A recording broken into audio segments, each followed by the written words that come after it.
Well, it's an overcast and blustery afternoon here in Durban at the Hollywood Bets Kings Park Stadium. It's cool and windy, making conditions quite tough for both these teams. It is the Chelsea Sharks against the Windhoek Draft Griquas, numbers 3 versus number 4 on the Currie Cup log, and a chance for both sides to maybe jump ahead of that mid-table traffic and close the gap on the Pumas, who now lie in second position. Well, it's still quite warm. I think the wind's gusting a little bit harder than that, to be quite honest, and conditions will be tough, certainly for the hookers throwing in at the lineouts, the kickers kicking for goal, and some of the passing out of hand might be a little bit tough at the same time. Both these teams coming off good wins last week. The Sharks were away in Bloemfontein where they beat the Cheetahs, surprisingly so, by 24 points to 17. The Griquas too had a good win over the Griffins. Having said that, they've made 5 changes to their team. Chebo Dlamini comes in on the loosehead prop side, Albert Liebenberg in the second row, and at the back JC Nell starts at fullback, Sako Makato comes in on the wing, and Sango Kamlashe, the dangerous outside centre, will start wearing that number 13 shirt. George Whitehead, if he does get on and kick a point or two today, he will get to the 500 Currie Cup point mark. What a mark that is. Changes too for Joey Mongola and the Sharks team, 4 in total. Takia Abrams moves from wing to fullback, and quite a surprise there to see a winger wearing that number 15 shirt. We'll come back to that in just a sec. Tembolani Boli comes in after being injured for a while. Renil Hugo, the captain, comes back to the Currie Cup side after having sat on the bench for the Vodacom URC team, and Kevin van Vuren gets a start at hooker. Look out for a really potent combination in midfield. Waino Fasaki and Josh Jonas, 2 highly rated players with some good pace outside them in Yorpenke and Marnus Potgieter. Bradley David's another one to look out for in that number 9 shirt. Well, as I said, it's a big game for both these teams. Opportunity to jump ahead of the traffic and to chat us through this game this afternoon. It is a super pleasure to welcome our former Maritzburg College colleague and another flower, Butch James. Good afternoon, Joel, and both teams on 19 points in the log, and just going through those team sheets, I think both teams very evenly matched, so looking forward to a lot of battles from 1 to 15, and as well as the bench. I think both teams have got a really nice blend on the bench, a bit of experience mixed in with quite a lot of youth, so I'm really looking forward to this afternoon's game. Hopefully we see a bit of running rugby. You mentioned the wind, it is blustery out there, so that might be a bit of a challenge. No long passes, so I'd have to tighten up a little bit. But really looking forward to the clash this afternoon. There was a bit of rain forecast for about 4 o'clock. 1 or 2 brollies coming up now. I mean, it is probably drizzling a little out there. Another damper. How does that change things? We saw in particular, Butch, the maul becoming a little bit of a redundant issue last night in the game in Johannesburg. Tougher to score from mauls now, and certainly these conditions make it even harder. No, exactly, and we talk about it almost every weekend, that the set piece as well, the scrums, the lineouts, you've got to make sure you're on point with those, especially when it is maybe a bit blustery, and if we do find ourselves playing in a bit of wind, then in a bit of rain, then you've got to make sure that set piece is spot on, as well as of course the halfbacks. Bradley Davids for the Sharks at scrum off, he's been exceptional so far in the Currie Cup, and then Johan Mulder for the Griquas. They have to make sure that they run the show and make sure those box kicks are pinpoint. Well, the Windhoek Draft Griquas are led out behind Sergio, the captain, wearing the number 7 shirt, part of a formidable loose forward combination with Carlisle and Stefan Smith. And he is a man who leads from the front, hard as nails, setting a fine example. It is really indicative of this Griquas team, the way they go about things. Physical up front, not always the most skillful side around, but certainly wear their hearts on their sleeves, and as a result they have achieved some real good results this season. Tertius Creer in the midfield, the former Kings player from Motoniko School, will have his work cut out as Renil Hugo leads his Chelsea Sharks team onto the park. As I said, a couple of changes in the side. Kieran van Vuren in at hooker. He'll have to find that man in the line out. His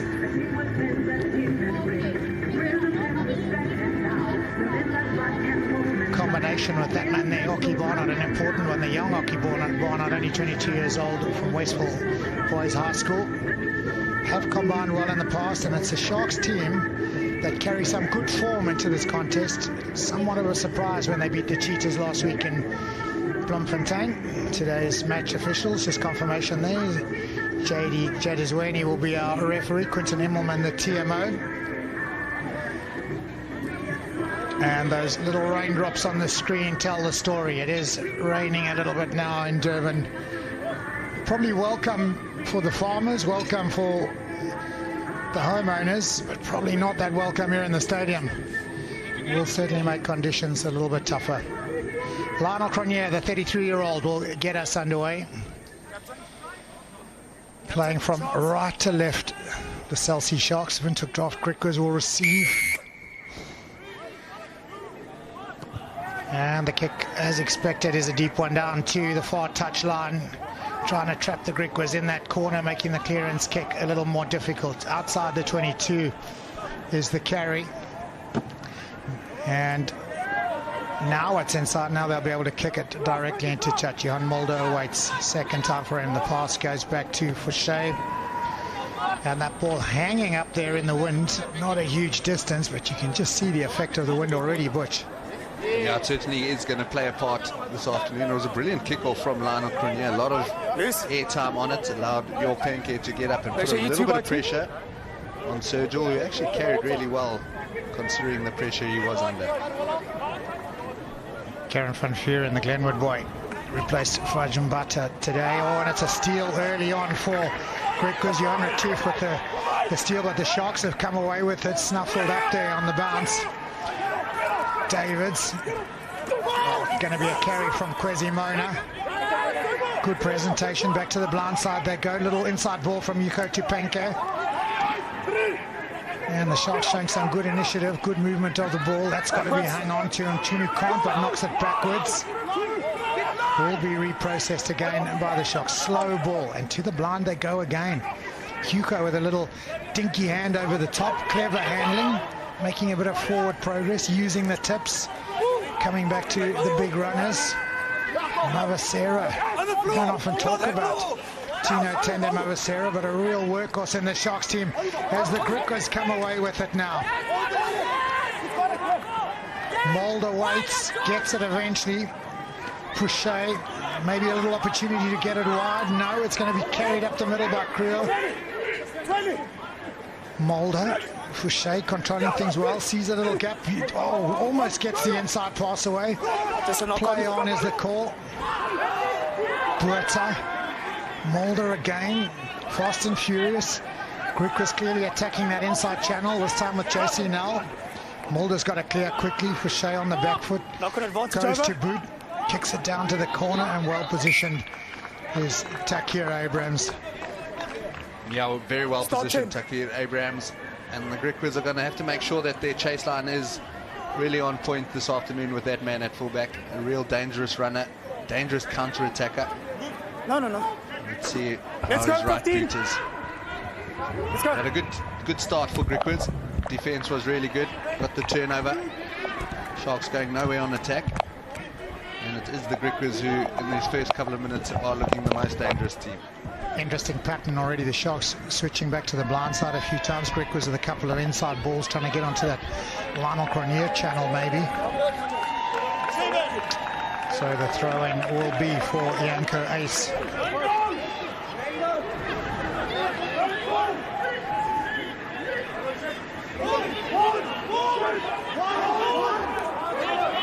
To the middle it goes, nicely taken. Oh. Preloading. Well, it's an interesting term, preloading. In effect, it means you got more than one scrum off. Yeah, we haven't seen it for the last couple of weeks. They were really strict on it a couple of weeks ago. So you're the dummy jumper, you came out. Took it out of their game. And it became an area of warning more so than an immediate free kick. So Lionel Cronje goes to the old Gary Owen. Makato takes it well.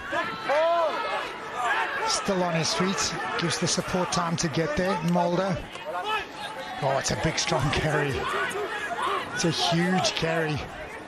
To the blind side they come. Makato again, all the way over from the far side, awfully close to the touchline as Mulder now tries to work it back in field. Fouché pops it up. Sharks defense coming up quickly, taking the space. Griquas caught behind the gain line. Difficult kicking conditions as Mulder gets set for the box kick. Hangs it up there nicely though. Which way is it going to drift?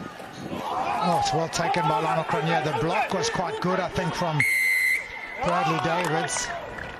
Maybe not good enough. It's number 9. Obstruction. Yep. Yep. That's number 9, right? Yeah, just a bit of obstruction. Yep. It's Bradley Davids, the guilty Number party. 9. Front of the ball carrier. Picked up by the linesman.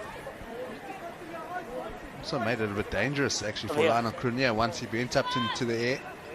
Because of the obstruction, he got pushed out the way straight into his teammate. And an interesting call, going for the poles, for the posts. Oh, we were watching them warm up. We were watching them warm up from here. It's quite a big kick from here. It's only, I guess, maybe 45 meters, 40 meters even. But with the big wind gusting and swirling around a little bit, it's got to be a real pure strike for Eddie Fouché. 24 points so far this season.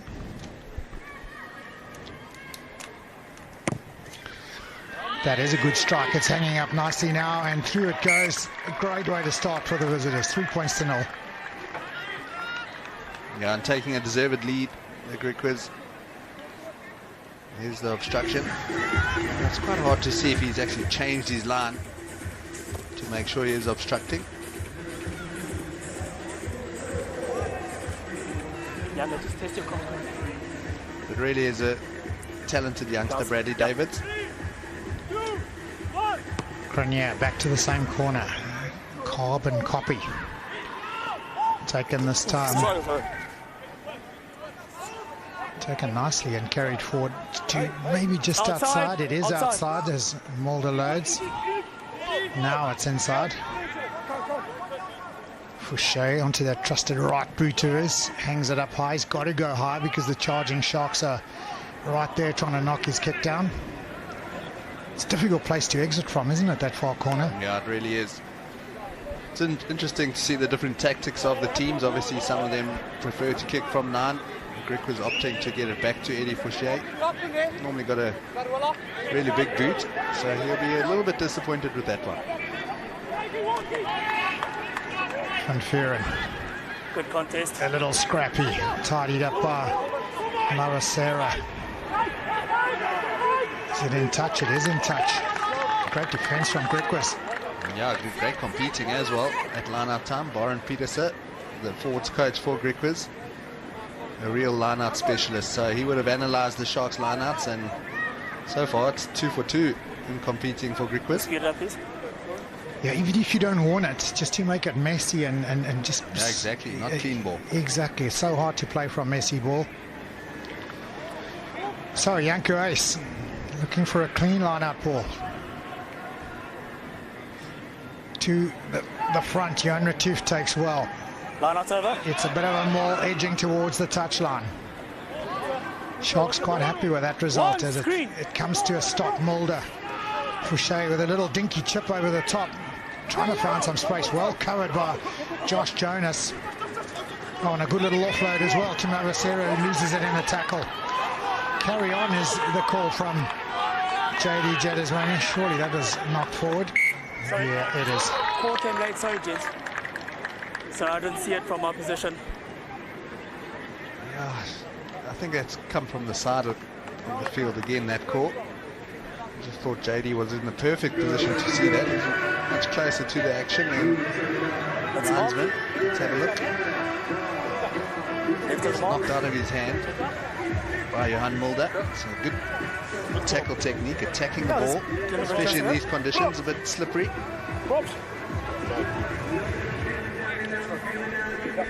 First scrum of the game. Always a battle within a battle.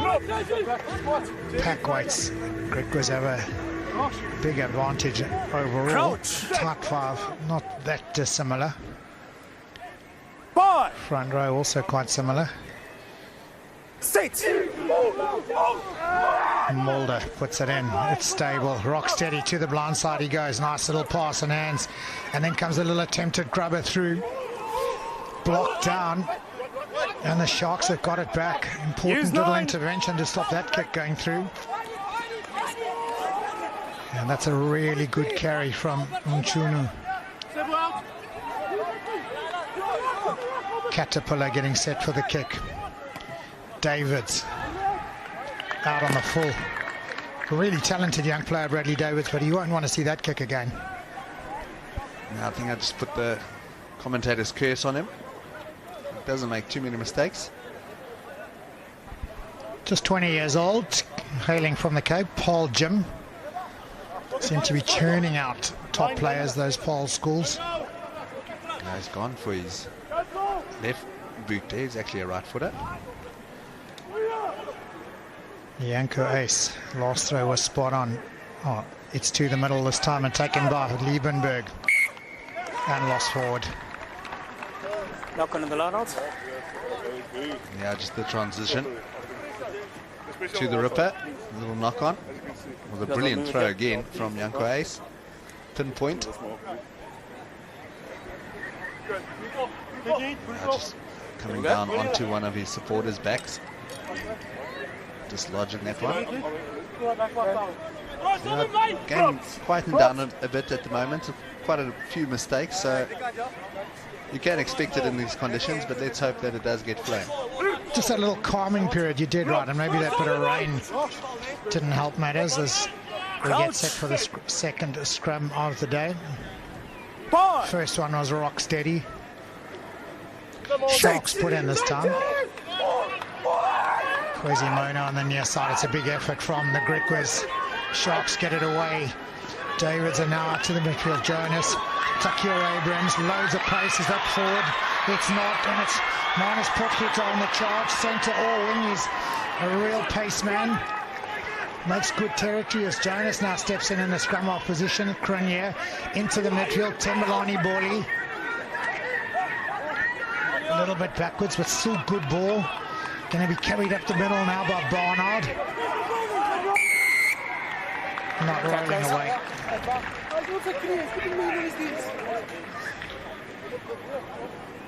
Great little backline play there from the Sharks. Takir Abrams timing his pass perfectly and sending the winger away. Good to see the ball going wide. Yeah, the Sharks opting for the line out, so interesting call that. But it was a nice simple backline move, just to skip one to the 13, then put through the hands. And it's unfortunately just Janu Buerta not rolling away because Damini, he had his hands on that for a good steal. Well, there was no doubt that was a penalty. I think it was Hanu Sergio who was trapped on top. Didn't really get away quick enough and then was completely stuck. 12 minutes, no tries yet as the Sharks set the maul. It's their first real opportunity to come away with something. Crabbing sideways, making a little bit of forward progress. That's use it once. Good solid maul defense from Griquas. That's got nowhere. They're going to have to use it now. Van Vuren comes away. The little bounce from the back of the maul. Davids, Fenter, 2 meters out, almost gets there. Needing quick ball. Davids again. Quasimodo. Well met in defense. The ball pops loose and out. And it's stolen by Griquas. Strong defense and real urgency to recover the ball there. Mulder now pops it to Janu Buerta. Mulder now sends it back to Fouché. He comes to the near touchline. And it's a superb clearance. Low and hard and into the wind. Gets the bounce and gets them out of trouble. Yeah, outstanding defense from the Windhoek draft Griquas. From the line-out maul, and then the one-off runners, well tackled and well defended. Turnover came, they calmed it down. A lot of patience, just played the one-off runner, set up another ruck, and then it's Fouché with a good clearance. Kuta Umtunu receiving a little bit of attention down in front of the poles. A great dive on the ball from Johan Retief. Real commitment in tough circumstances to get down that low that quickly and seal the ball. As the rain just seems to be strengthening a little bit, much to the disgust of the local crowd. Not a big crowd, but the loyal rugby fans have come down to watch their team play. They are in search of a little bit of cover now.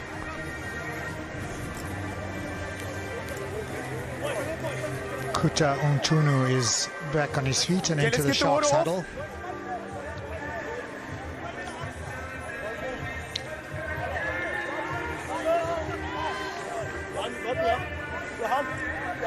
Quasimodo had a busy start to the game. He was involved in quite a number of carries. And he loves carrying, doesn't he? He makes himself available as often as he possibly can. Shortened line-up now. Reniel Hugo, I should say. Oh, there's lots of movement there, and it goes right over the top of Fenta at the back. Oh, and it's kicked through by Lionel Cronier. This is a try-scoring opportunity. Can he get there in time? I think he has. That's a brilliant effort from Waino Fasaki. Has he got it down, though? He thinks he has. Griquas grounding. All right. Okay. Yeah. All right. Perfect. It's all in the question. Yes, JD.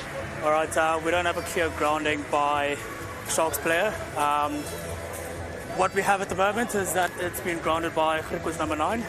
Can you just have a look and see how we're going to restart, or if we need to change our on-field decision? We'll put it up for you, JD. Thank you. Well, real time, it definitely looked like Waino Fasaki was the one that got there first. And Griquas are behind the poles, and the Sharks have headed back to the halfway line. JD. Both players are shoulder to shoulder. Flags in possession. So Sharks plays possession. Yeah, try all day long there. And he grounds it. It's just amazing, the bounce pass and also that ball over the top that doesn't go to hand. So you can award the try bouncing around. Decision to try, please. All right, thanks. Always seems to come off. It was kicked through by Lionel Cronier. The wind took it. Throw was straight, then the wind took it. Oh, that's brilliant refereeing.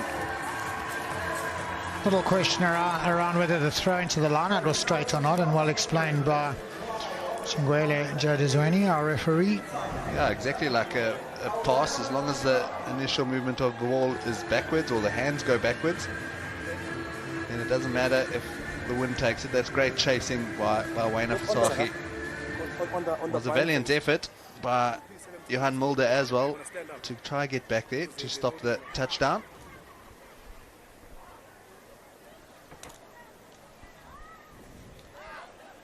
Lionel Cronier, the strike is good. It's a super kick in these tough conditions. Yeah, just an unbelievable kick from Lionel Cronier. Converting the try, Lionel Cronier. His little footwork there was pretty handy. And great chasing by Waino Fasaki. Showed a real good turn of speed as well. Yeah, did well to control it with the one hand. As Fouché gets us underway, a good hanging kick. Top back by Griquas.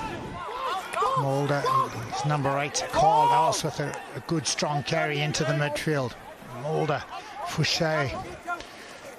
Couple of runners outside him, but lines maybe a little juggled and mixed up. Had to carry himself. There's a penalty advantage for a high tackle. It's Mulder now sends it into Buerta. Strong carry from the tight head prop. Back to the blind side they go. Oh, well met by the Sharks defences. Luther Obi just shrugs off one tackle and gets a bit of go forward. Yeah. No. Wrong mark. I'm not going to reward that if you're holding him on the ground. Number 4, just around the neck. Hockey Barnard, the guilty party, high tackle. Yeah, to the post they go. That's not the penalty here. Sango's just holding the player. Interesting call. I thought they're looking quite dangerous on attack, Griquas, when they do have ball in hand. Maybe they just want to start off getting the points on the board. They know it's going to be a tight game. Yeah, and I think the conditions are probably the other thought process that go into that. It's an arm wrestle already. A little bit of rain means the conditions are a bit tougher to get the ball going around and moving nicely. It means every point is of great value. And there's a chance for 3.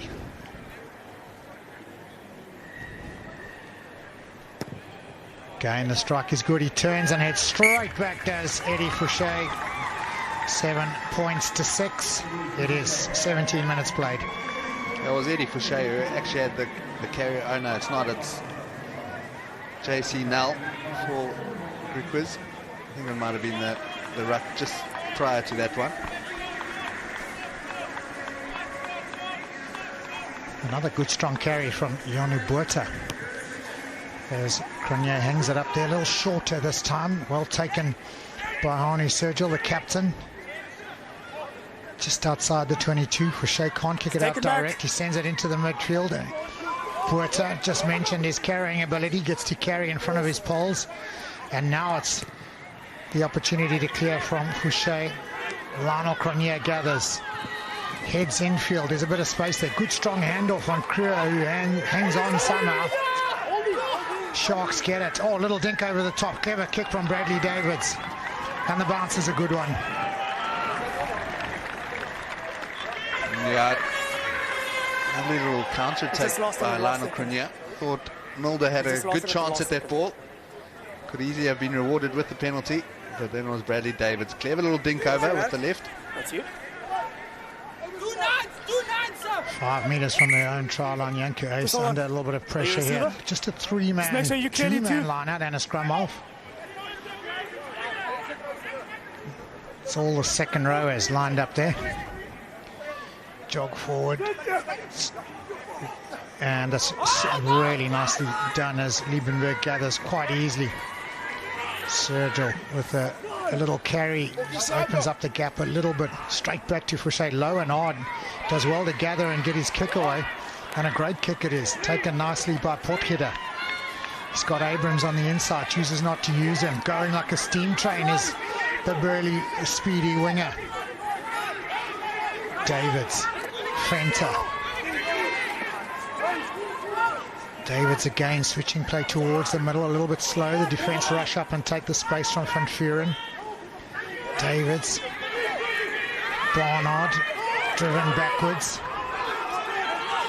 Zigzag, zigzag, and the Sharks have lost it. Oh, you can understand the thinking there from Mulder, but the kick not a good one. Whistle's gone. Nearly knocked Fenter out as it came down.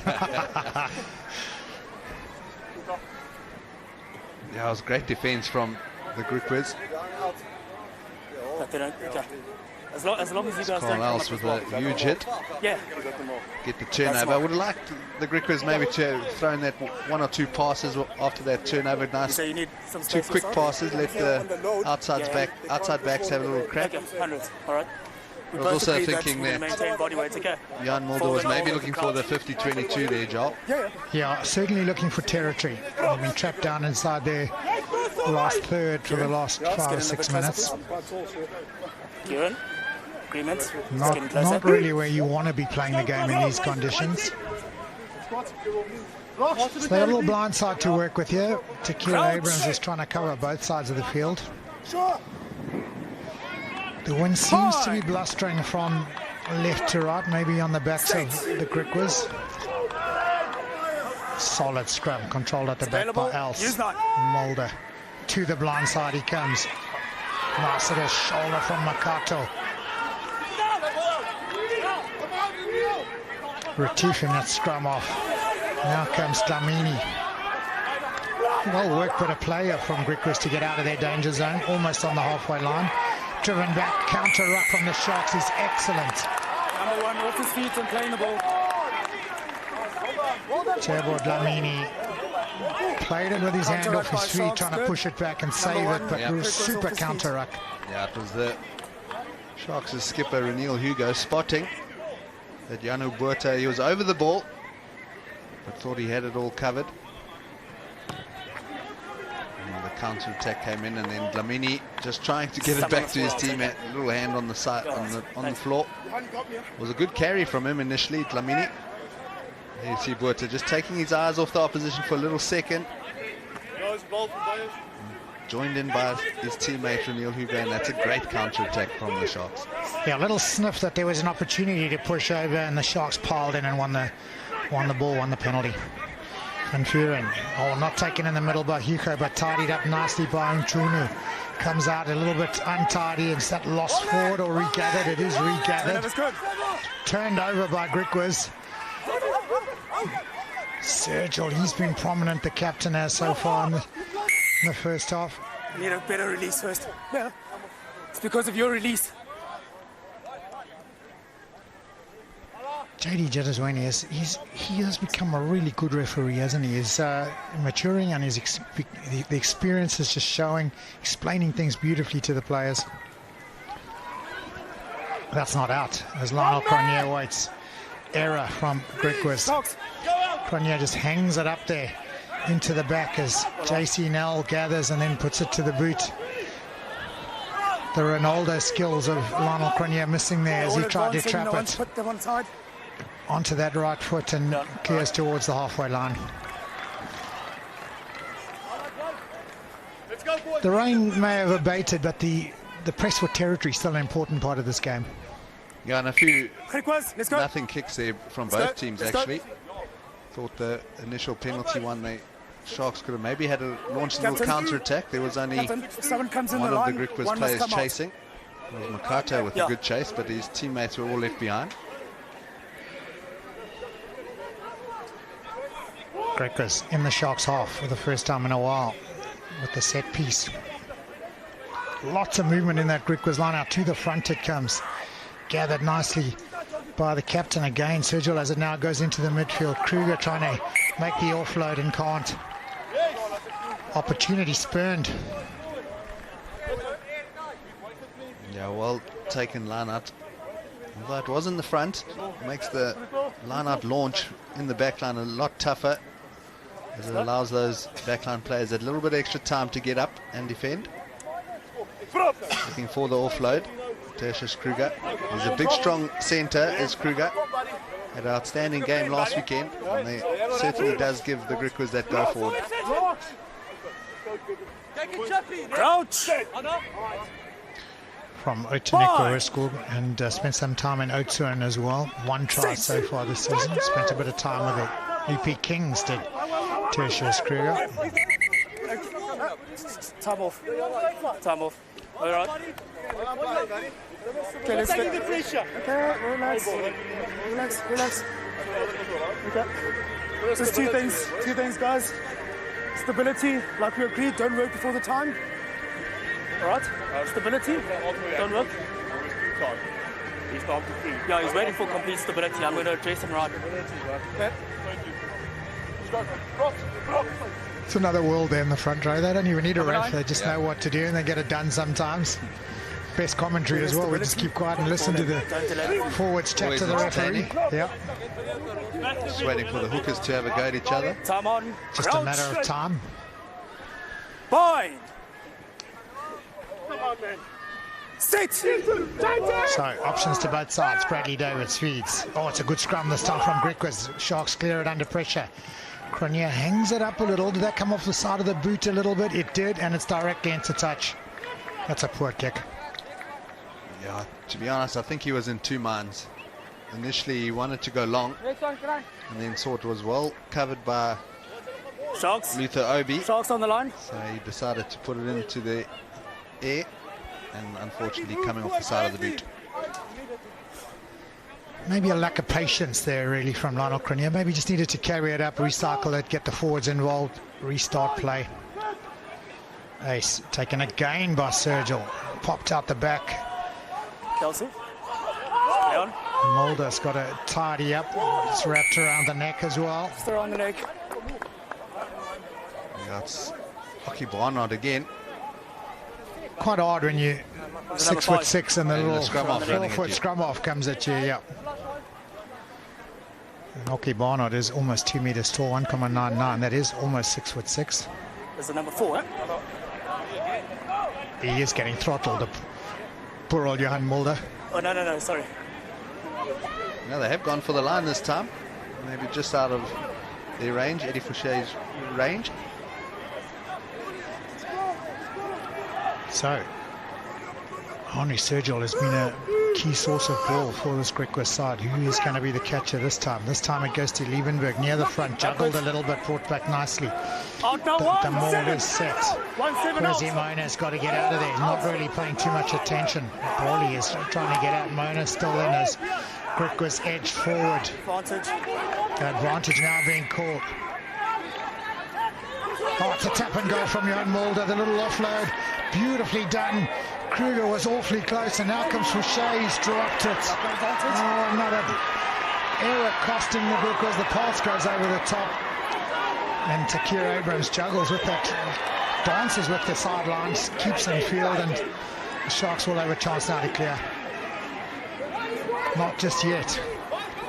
Advantage over. Carries it forward. Advantage over from the knock-on. Where's Lionel Cronier in the pocket now? Or is it going to be the left boot? of Bradley Davids. It is the left boot, and into touch it goes. Not gaining too much ground on that left boot of his. No, he won't be happy with Shots on the that. line. A lot better than that. Or taken nice and quickly by Griquas. They just needed to have a little bit of patience. Eddie Fouché with a little knock on.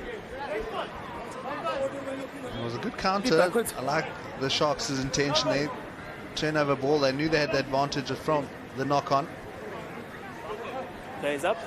Now let's go. Get the water off, please. Getting a bit of glue on the hands. Yeah. Needs it after that one. So the other thing it is worth pointing out that when it is a bit drizzly like this and a bit of water lying around, it's often much more slippery than when it's bucketing down. Yep. Griquas, open up. It's a great little tap and go from Jan Mulder. Good carry from Tertius Creo. Time on. So close it was for Griquas. To the front it goes. Oh. Once again, preloading. Yep. Preloading again. Preloading. It is quite a tough one. Obviously, Second the call one, comes upgrade in, to a and you penalty. know it's going to be a drive. So as soon as the ball's coming, those supporters, they want to get in there as soon as they can. You've just got to have the patience. You know where the ball's going, but you do need to have the patience just to wait until the ball's coming. And the logic is really quite simple. As you'll watch the Griquas players come around before the ball is in them, they're all in that position to set them all. Defensively, the Sharks can't go and defend that, and it just gives you such a massive advantage when it comes to maul time. It's almost impossible to defend if you're allowed the preload, which is why refereeing worldwide has come down on it. To the back it goes. Fenter taps it down. Hugo tidies up, flips it out the back, chicken wing, but Cronier's got some work to do and does it well, almost right through the whole pack of forwards he goes. David's now looking to this blind side again. He's got Fenter and Van Vuren. Oh, he's going to hoist it up in the air. This time it's not going out on the full, but it's a little bit far.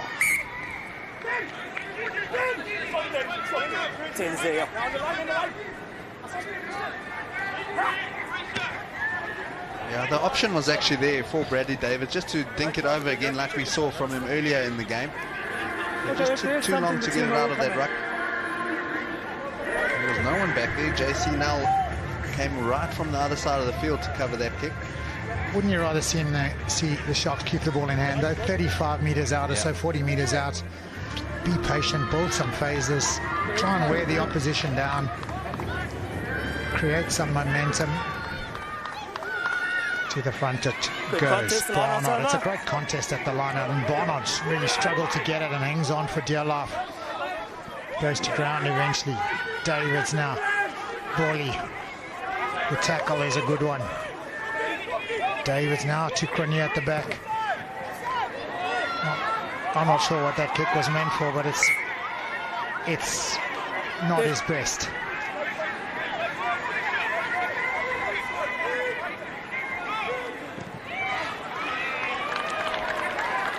It's all bring play almost back to the exact same spot that we saw the line out taking place a bit earlier. But yeah, a real nothing kick, unfortunately, from Lionel Cronier. Sharks, let's go. Let's go. I think in 2 minds again, Yeah, wasn't I it? agree with you. I agree with you. You've actually just got to stick, even if you see someone covered there, make sure stick with your initial reaction and execute it well. And if you're kicking for possession, then it doesn't matter if someone is there. You want someone to compete, as Fenter competes and gets a little tap down. Novoselic tidies up nicely. Messy line-out ball again for the Sharks as Tambalani Bally now carries it up. Davids comes back to the blind side from Vuren. Well met by Dlamini. One of quite a few defenders. Davids, Cronier. Volley again, way behind the gain line. Davids now with a little chance for that dink over the top, and a clever kick it is. Is it going to run into the corner? No. Back goes Makato, and the kick is a panicky one from JC Nell. Clever little kick from Bradley Davids this time. Yeah, that was a brilliant kick. Great vision from Bradley Davids, seeing that there was no one back there. Sharks took it down, time off. Makato, he's actually defending right in the line. He's got to be a bit more aware that he is leaving a lot of space behind him.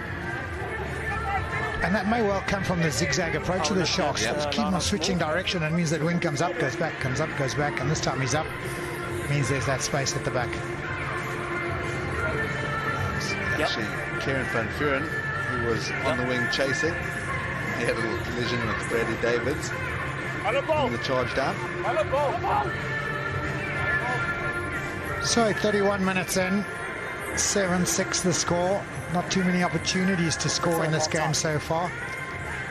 It's been a real arm wrestle. It's been a game that's been played probably mostly in the Griquas territory, but mainly in the middle of the field, hasn't it? It's not really been a game The with... scoreboard's a true reflection of the game. It's been very evenly matched. Blustery conditions not making it easy. Some wayward kicking from both sides. Sorry. Okay, he's in. Okay, receiver. All right, Van Vuren, Reniel Hugo. Good opportunity to set this time. The line out over. The Maul edging forward, now edging into the midfield, but crabbing forward ever so slightly. Down it goes, advantage to the Sharks. Van Vuren makes a few more meters. Crawling away. Getting to about 3 meters away now as Fenter comes. David's looking for the ball quickly. Oh, it's not down.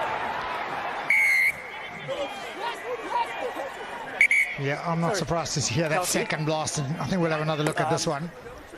Do we have a deliberate knock on here? So he's in a realistic position to catch a ball. All right, so I'm going back for the Maul infringement. Did just ask the question if it was a deliberate knockdown. I don't think he's in a realistic position to catch that one. I need to not with review one that, hand. Yeah, I'm sharing your view there as well. And if that has gone to hand, Quinton, he's going straight in a penalty try. Yep. I want to review a possible knockdown by number 13, Griquas. I just want to see if he was a realistic catch of that ball, and if there's anything possibly that needs to come after that. All right, JD, we'll get you the best angle for that one now. So the big question is, was he attempting realistically to catch it, or does he reflexively I don't think we'll see on this angle, JD. That angle, yeah. Yeah, so we need the other angle. And if he hasn't put a hand up, is Josh Jonas going to stroll in for the easiest of tries? Just give us a gap here. We're just trying to get the other angle, the main angle. This is the one here now, JD. We just want to see if he's in a realistic position to catch it or not. I'm not sure he's catching to me, that. From that, it looks like 13's hand is going down and not up. Unless you can advise me otherwise, because it looks like the Sharks is in a position to get into the gap, and by the actions of 13 with his hand out and not in a realistic position, he then stops them from going under the poles. Yeah, JD, he looks like he's in a realistic position to catch that ball, so there's no knockout. It's not a deliberate action. It's not a deliberate action. So he's in a realistic position. Yeah, as you deemed it, because you deemed it as it's not deliberate, just a knock-on, and stay with the facts. All right, thanks. Okay. Right, so he's got away with one, I think, Sango Kamlashe. But the other thing you've got to consider, Josh Jonas, his hands were not up either. Yeah. He wasn't going to catch it either. I think he had overrun it, Josh Jonas, actually. So even if it was deemed to be a penalty, I don't think realistically he was in the position to score the try, Josh Jonas. So we go back to the breakdown penalty. And Lionel Cronje will pop this in the corner. The Sharks trying now to capitalise. Yeah, previous maul was rolling forward. It was a collapse by the Griquas, so I'm sure they'll go back to that maul. Hugo gathered nicely, shuffled backwards. Van Vuren controls, edging forward are the Sharks. The maul is over. Borley joins in on the side, and Kieran Van Vuren must surely score, and does. Same maul, well worked, well organised, well structured, great result. Yeah, that previous maul was looking good, so this time they had the confidence to go to it again, and they were rewarded. Okay, perfect. It is up there. Griquas deciding not to compete. Of course, when you do compete, you do take a few of your players out of the game. So you never want to compete when someone does have a strong maul. But they have been stealing a few of the Sharks' ball. So maybe they'll have to roll the dice and try and actually steal the ball and not try to defend them all. Yeah, the contest has been good when they have gone up. Very good.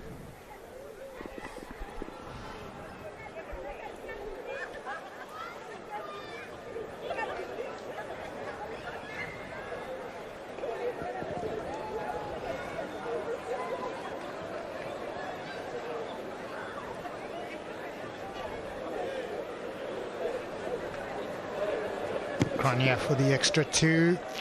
That makes it look so easy. 14 points to 6. Yeah, lovely conversion again from Lionel Griquas. The pack doing some good work. They've had a tough afternoon against this Griquas pack. But more time, they certainly do have the upper hand.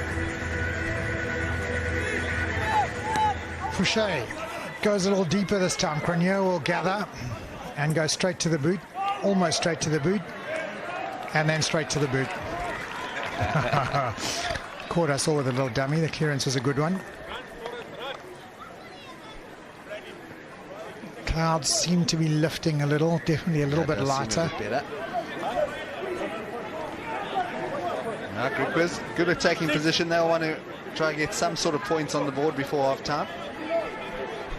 They haven't had too much time outside of their 40 meters. One of the rare opportunities as Janko Ace gets set. Ebenberg. Quasimodo's in the traffic there and penalised.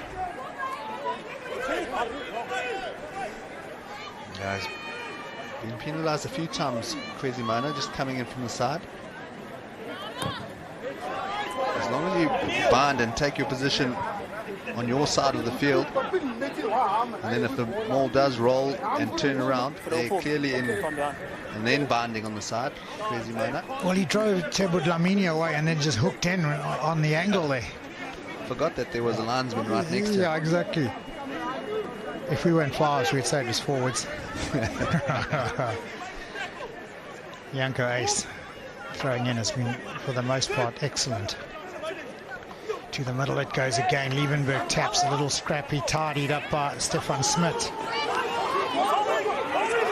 Henko Fenter almost makes the steal for the Sharks as Mulder sends it into the midfield. Sergel, strong leg carry up to the 22-meter line. Come Griquas again, nice little skip pass, avoids the first few defenders. Mulder, same way, same action. This time now, it's Johan Retief carried up advantage. It is to the Griquas. That one's fine. It's getting back. Number 14.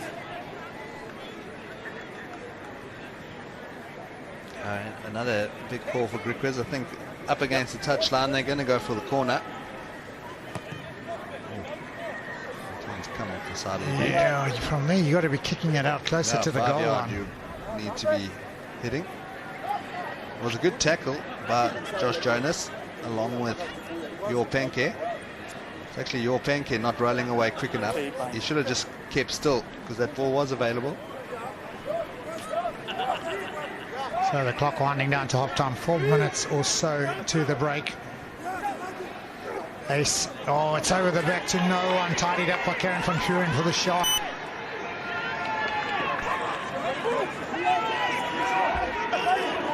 Leave it now, leave it, you've lost it.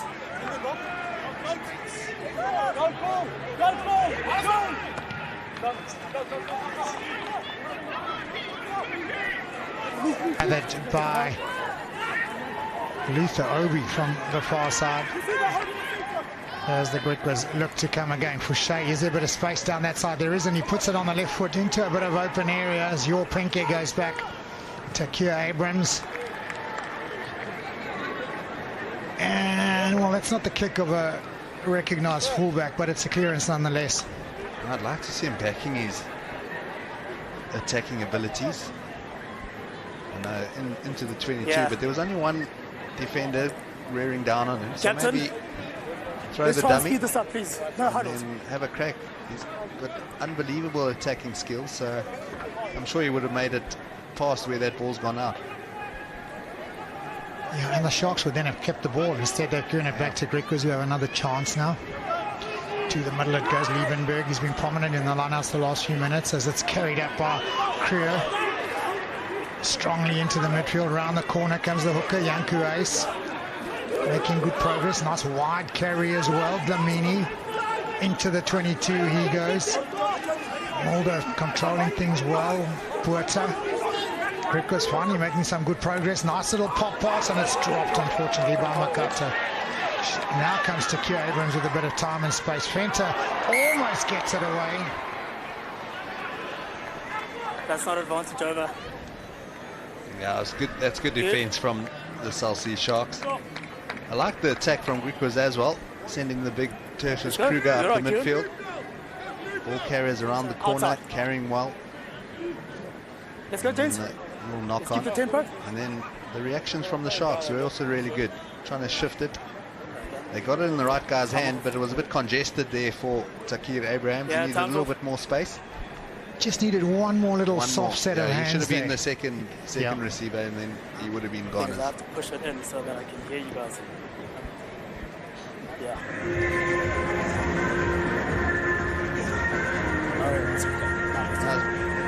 The lineouts for the Griquas has been really solid in the beginning. They've just missed one or two recently, so they did simplify things a bit for that last lineout, and Janko Ace finding his man pretty easily. And the sun's even out now. Oh, there we go. There we go. Good old Durban. Late summer, early autumn. Beautiful time of year. Aside from the odd little bit of rain earlier today. Seems like the wind's also down a little bit. It's Mark, let's go. Well, still quite warm out there. 24 degrees, we're told. No, let's just get the Mark. Just about 75, 76 seconds to go in this first half. Sharks ball, opportunity to clear. Because they've had a bit of time down here in the last few minutes, haven't managed to capitalise. The odd error costing them dearly. Time back on. Crouch. Big scrum. Expect a big scrum from the Windhoek draft Griquas. Sit. And there it comes. It's a massive show. David clears quickly, does well to get almost a channel one ball and get it out. Cronier goes downtown. Football skills of Obi does well. Now comes the fullback, JC Nell. Mulder puts it on the left boot. It's a kick for the flanker to gather. He gathers well and is tackled into touch. It's been all over the field today as Arnie Sergil, the Griquas captain. Morning line-up ball, making tackles, catching kicks. You're right. Around the neck or the head.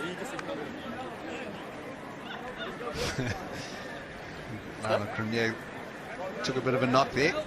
Yeah. Didn't like a little knock to the head there. Not a normal fly off. I think he was the tackler, so when he was asked by the referee, are you okay? He wanted to say that hit on the head, but he tried to go a bit lower just to make sure. Okay,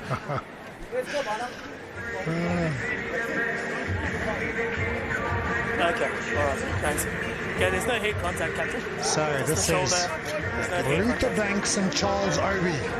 His full name, the Nigerian. Decent footwork there. Oh yeah, Although he could have caught it. He could have caught it. Skill set not going to make that Nigeria national football team there. Tackle is from Ace as the Sharks try and rumble it forward. No doubt they'll kick it into touch here and head up the tunnel. Davids does exactly that. Gets it into touch. It's been a first half with a few errors, been a bit scrappy at times. Conditions didn't make it easy. And at the end of the day, it was 2 tries for the Sharks, 1 for Fasaki, 1 for Van Vuren, that have got them ahead. They lead at the halftime break by 14 points to 6, and they have fair value for the lead.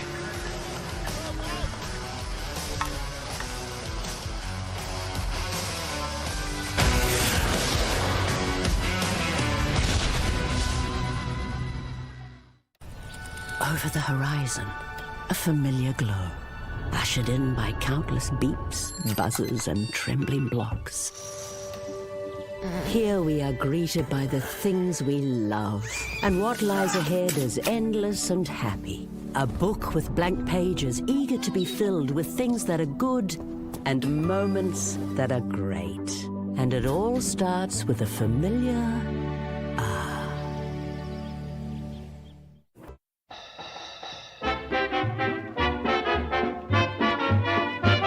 It's a happy day. Toodaloo-loo-loo-loo-lay. The sun shines bright and the world's all right. It's a happy day. Let's find a way to a better future. Whoa, to future. Okay, first you get your house in order. No, not you. Us. Bank of New Zealand. Now certified net carbon zero. Then let's help New Zealanders go big. Bigger. With $2 billion. $10 billion in sustainable finance. For business. For farmers. For our tamariki. And let's not stop there. Bank of New Zealand. Let's find a way. Whoa, that's got a bit of a kick.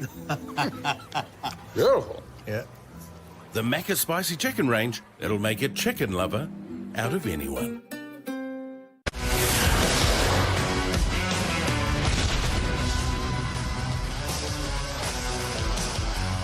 14 points to 6, the Cell Sharks lead the Windhoek Draft Griquas here in Durban at Hollywood Bets Kings Park.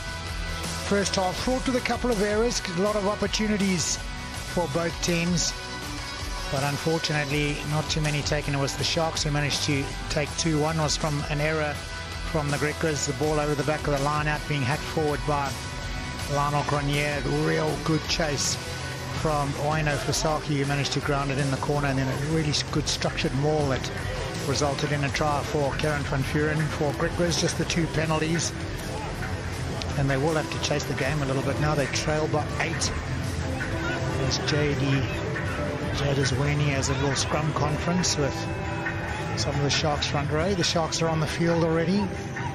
Kuta Mchunu trying to explain the scrum to the referee. No sign of the Griquas yet. I think, in a nutshell, Griquas had their opportunities. They just need to be more clinical, don't they?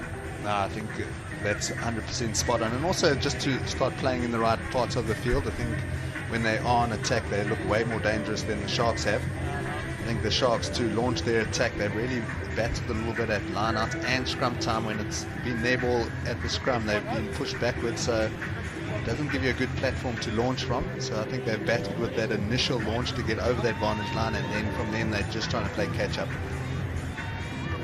For the Sharks, Joey Mangala would be chatting about possession. His team have had a fair bit of territory. Possession, not so much, and to Butch's point, the possession they have had, they've not actually manufactured too many opportunities from it. Well, it's a cold day here in Durban by the normal standards, overcast, a bit of rain earlier, but the kids are in the water, they're swimming, they're playing the game of rugby in the pool and having a wonderful time. Great to see the youngsters here at the game. There is, of course, some big rugby later today as well. This game is followed by the Heineken Champions Cup semi-final. Toulouse and Leinster doing good battle. It's more Currie Cup action later, and then tomorrow is the other Heineken Champions Cup semi-final, which is La Rochelle against Exeter, as the Griquas are now on the field and set to go. Eddie Fouché kicked 2 penalties earlier. Chips this one down, easily taken by the Sharks captain, Reniel Hugo. No changes just yet. Bradley Davids sees the caterpillar being set up to give him a little bit of space to kick from. It's a good long caterpillar, loads of space. Not such a good kick though. Goes backwards in the wind. It's penalty advantage, all offside are the Sharks forwards. Stay down. Yeah, again, not the best from Bradley Davids. Yeah. Normally a real good part of his game is the box kick. Really struggled a little bit this afternoon. Well, of course, when you do a kick like that almost goes backwards, there's no way that you're going to get your forwards out of the 10-meter line. It's a bizarre rule in rugby, that isn't, or law I should say, that if the kick doesn't go far enough, the forwards have to retreat back. They can't be within the 10-meter circle. The Sharks caught on that one. as Fouché pops it nicely into the corner this time. Got critical of him in the first half, getting to the corner, didn't get it right down into the corner. There is one change, and that is Dion Blula is onto the field, replacing Kwesi Mona. To the front it goes, taken by Liebenberg, and finally Griquas have a set maul. It's going backwards though, as the Sharks defense is really solid. Now it goes to ground. Can they recycle that ball? Else if they can, it would have been turnover. Comes the carry from Dlamini. Strong Sharks defense again. Mulder has the ball kicked out of his hand accidentally, and then Davids with a little grab and kick forward. Back goes JC Nell. Griquas have to start from the halfway line. Good tackle on JC Nell. Mulder trying to find space down the near side. There was a bit of space wide, but carried in. Fouché now puts ball to boot. Cronier with a semi-block. A bit of football being played here today in terms of the way the ball's been blocked or attempted blocks, and that's a good clearance from Lionel Cronier. Yeah, it was good defense initially from the Sharks. Getting the turnover, Kieran van Vuuren making a tackle, getting back on his feet, counter-rucking. Counter was fine and he was onside. And then Bradley Davids breaking down the wing. Looks like he's 15 years old, Bradley Davids. I know he is young. He's 20, he looks younger though. Yeah, he does. Who's in, who's out? If we ran out for Paul Jim tomorrow, we'd go, oh, there's a young grade 11 playing in the first team. Fine, okay.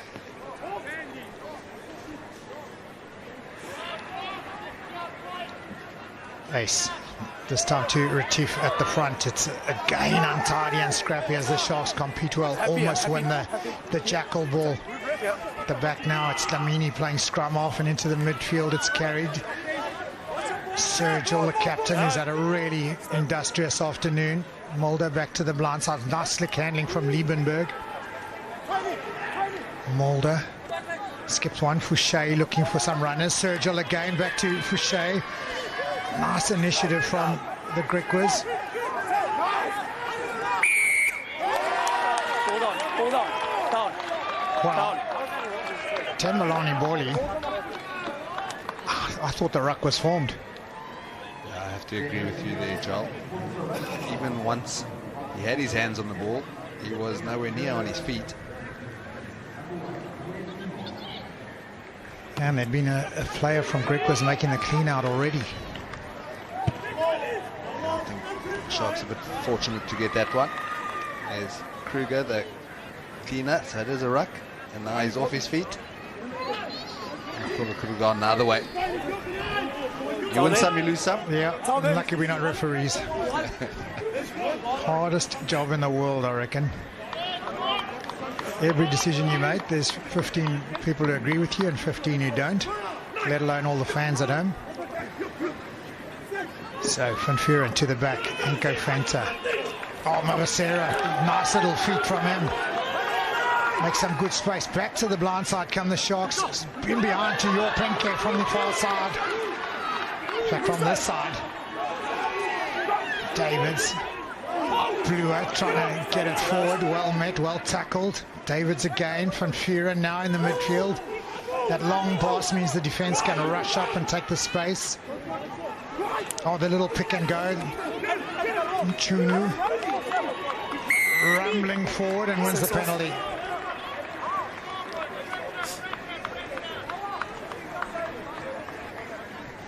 Yeah, I think quite fortunate the Sharks there. Kutum Kunu going for the pick and go. He was pretty isolated. It was only himself. He had no support with him.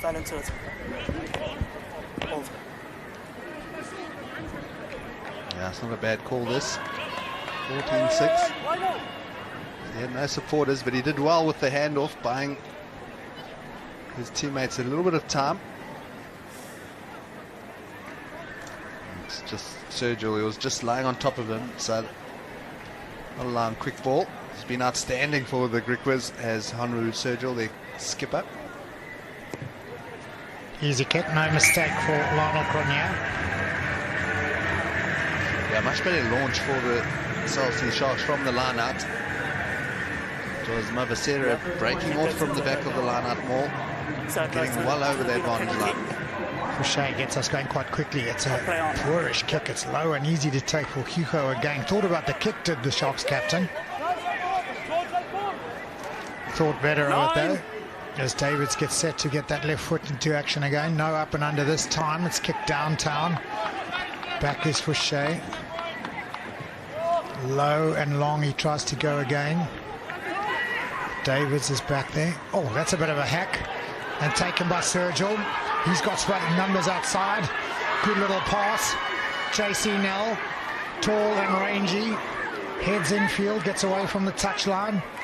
Oh, nicely into space. As Griquas finally have some good quick ball to work with. And on the field is George Whitehead. Nice little step into the space as well. Mulder getting his hands more and more on the ball as it's carried up by Retief. Whitehead. Else. Quick ball needed. Impetus just gone a little bit out of the attack as the Griquas try and find some quick ball. Side to side zigzag they go now. Fouché. Sharks defense finding it a little bit easy to match the almost predictable attack lines that the Griquas are coming at them with. Now comes Whitehead in the back wave. Oh, nice little acceleration there from Kruger. The offload was a good one too. Van Vuren turns it over brilliantly for the Sharks. A timely intervention from the Sharks hooker, and Davids will have a chance to clear, and does so. Yeah, brilliant defense from the Sharks. The Griquas throwing everything at them. The tackle from Marnus Potgieter did well to hang on, and then Kieran Van Vuren in there in a flash. Hands on the ball, turns it over, and number 13 Mavasera was also there to support. Going to be a head injury assessment, I suspect, on Josh Jonas. He put in a tackle on JC Null, who's a huge fullback. I think that the match doctor's just seen that in the replay, decided that he needs to have a little test. George Whitehead is on the field. I think it's Sango Kamlashe who's made way. Okay, perfect. Yeah. Okay. So JC Nell has moved into that number 13 position. George Whitehead running in at fullback as Murray Costa makes his way onto the field. They're just getting a play St Andrews boy, 88 kilograms. Quite a tall, rangy midfielder.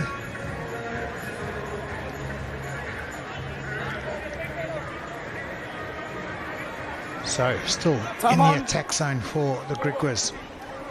Yanko Ace. Bit of a shuffle there. And it's to the front this time. Retief, Fouché and Kruger trying to find a way to get over the gain line from that ball at the front of the line out. It's Mulder and it's scrum. Oh, what a tackle that is from your Pinke. He's come up quickly and smashed back George Whitehead. Griquas all the momentum. In fact, it was Fouché who was smashed back. All the momentum out of the attack. Mulder nowhere to go. Now gets it to Whitehead. Puts it to the boot. And it's easy take for Marnus Potgieter.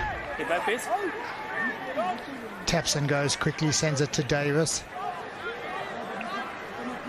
And Bradley Davids plumps it into touch. Oh, it's a massive hit. This is a great hit from your Pinky. Brilliant timing, well read. Griquas had the numbers on the outside, so he needed to get there, ball and all. And he did really, really well. He's up though, Eddie Fouché. Tough fly off. Now, it took a moment or two to get up and get going. And it's Groundhog Day. We're back to exactly where we were a moment ago. This time, though, it's Sergio who takes it at the back.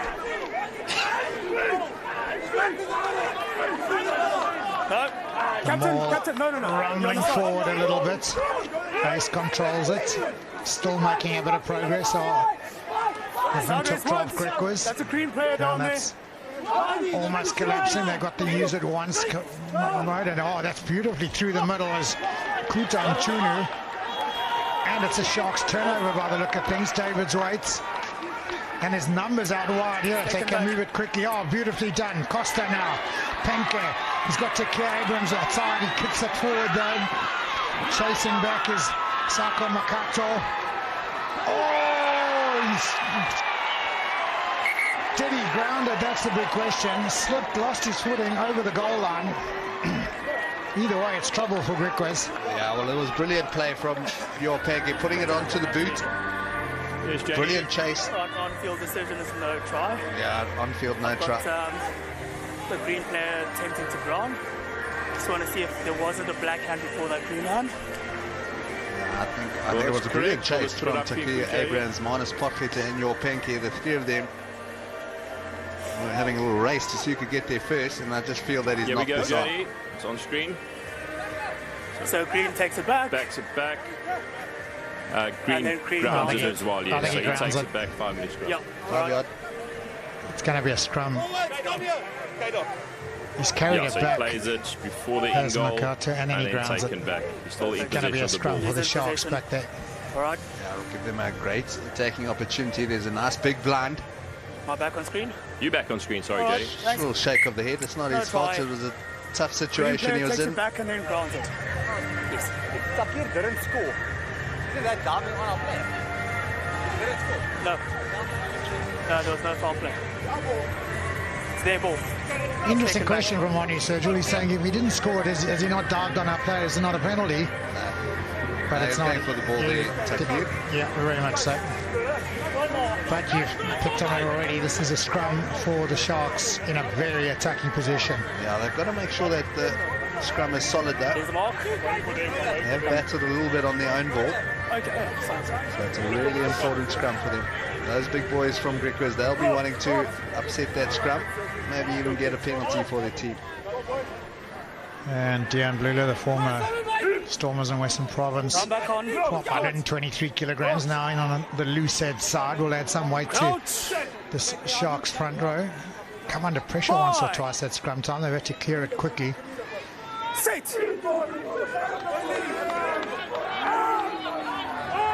Much better on that loose head side, especially as David sends it into the midfield. Penke with a big strong carry, and the Griquas defense already under a little bit of pressure. Now it's Costa. Extra roll. Oh, he's like a Swiss roll there. He's rolled so many times. Yeah, extra roll. Actually, it wasn't a completed tackle, so he could have got back up onto his feet. But they're very strict on that extra roll. And that's a great penalty clearance, almost up to the halfway line. That's a super kick. Yeah, it was a good initial. Penke did really well with his first carry. Yeah, look, it's just that one extra roll that allows the opposition team not to compete and steal the ball. And it seems almost innocuous at times, but it stops the compete and it allows your support players to get there as well as gaining you an extra meter or two. Yeah, it's so hard to stop the momentum and roll the other way.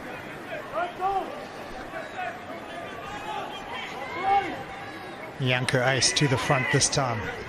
The captain again, Arnie Sergil, with the take. Front ball so difficult, and strong defense from the Sharks team. Turnover it is. Butch, you said it earlier, that number 2 ball, it's the easy banker ball, but it's the ball that's so hard to play with. And this time, the Sharks wrapping it up beautifully. Yeah, quite a lot of teams, and I suspect the Sharks are one of those teams. They almost give you that front ball because they know it's going to be so much easier to defend.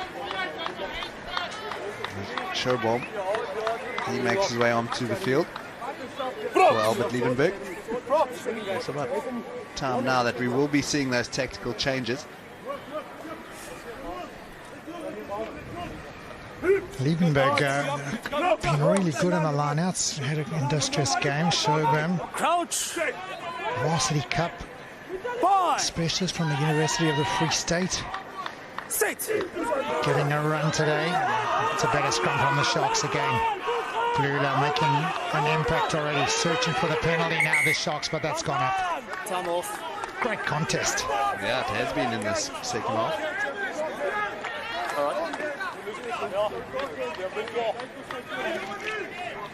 Dylan Shobham, I think he forgot his scrum cap. He was so excited to get on the park. Right, yeah, good. Okay. There's no clear dominance by anyone. Right. In the pressure, just up. Okay. Curry Cup debut for Shobham. It's the same when you go on those early morning rides, Joel, and you sometimes join your group and you don't have your helmet on. Yeah.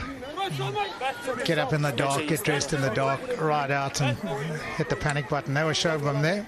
Ran on, he's so excited to make his debut, left his scrum cap behind. Time back on, crouch! Bye! Parity in the last scrum, massive contest. This one doesn't go down though. Okay, time off. Sorry. Alright, I'll fix it.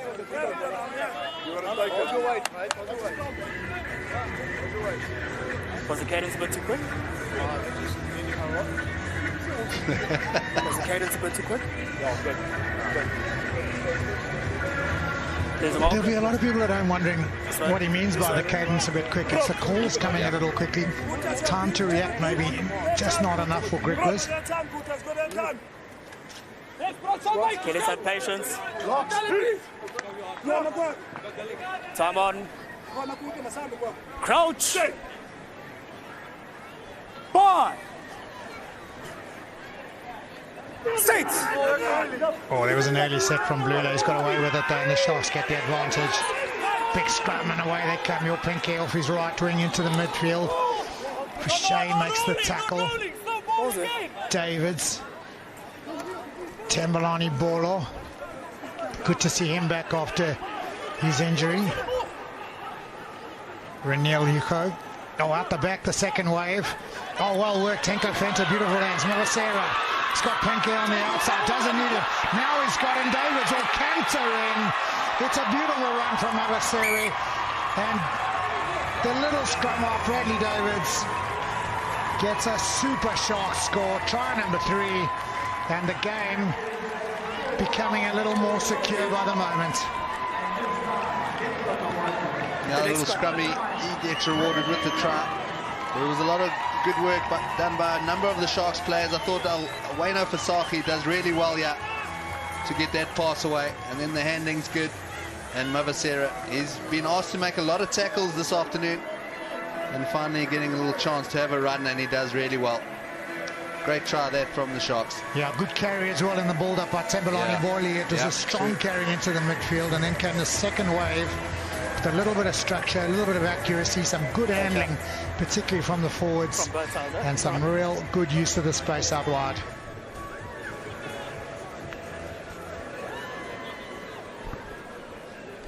Third try for the Sharks, one more for the bonus point. Bonus point's so important, that midsection of the Curry Cup log so congested. Cronier's toughest kick of the afternoon so far.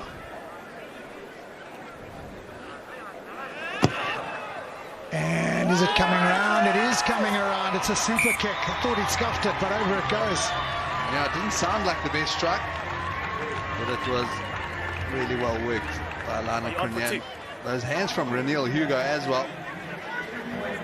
Obi needed to make that tackle on Mavasera. Time's off. George, he did have 2 players to defend.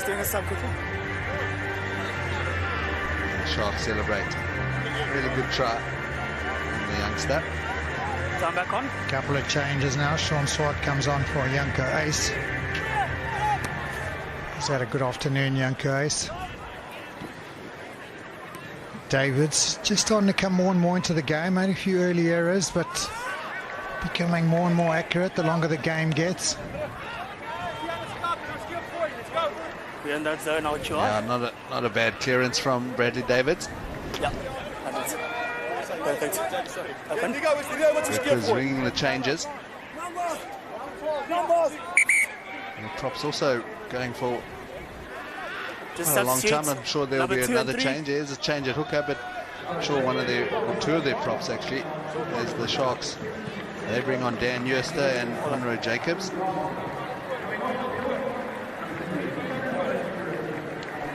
Certainly been better in the scrums this second half, the South Sea Sharks. Had a good game, Kieran van Vuren.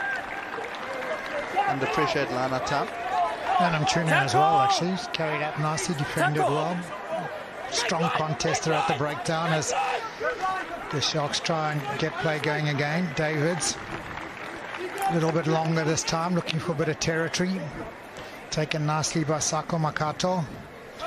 And the kick is a decent one, a long one from Ashland Davids. Takia Abrams just scanning, looking to see where the space is. None, so he goes down the middle. Whitehead, the highly experienced George Whitehead from inside his 22, and that is a big kick. Davids gathers well. Abrams starts again. There's a little look around, down, trying to find a little bit of space. He's well met, closest to the halfway line. Davids now. Barnard.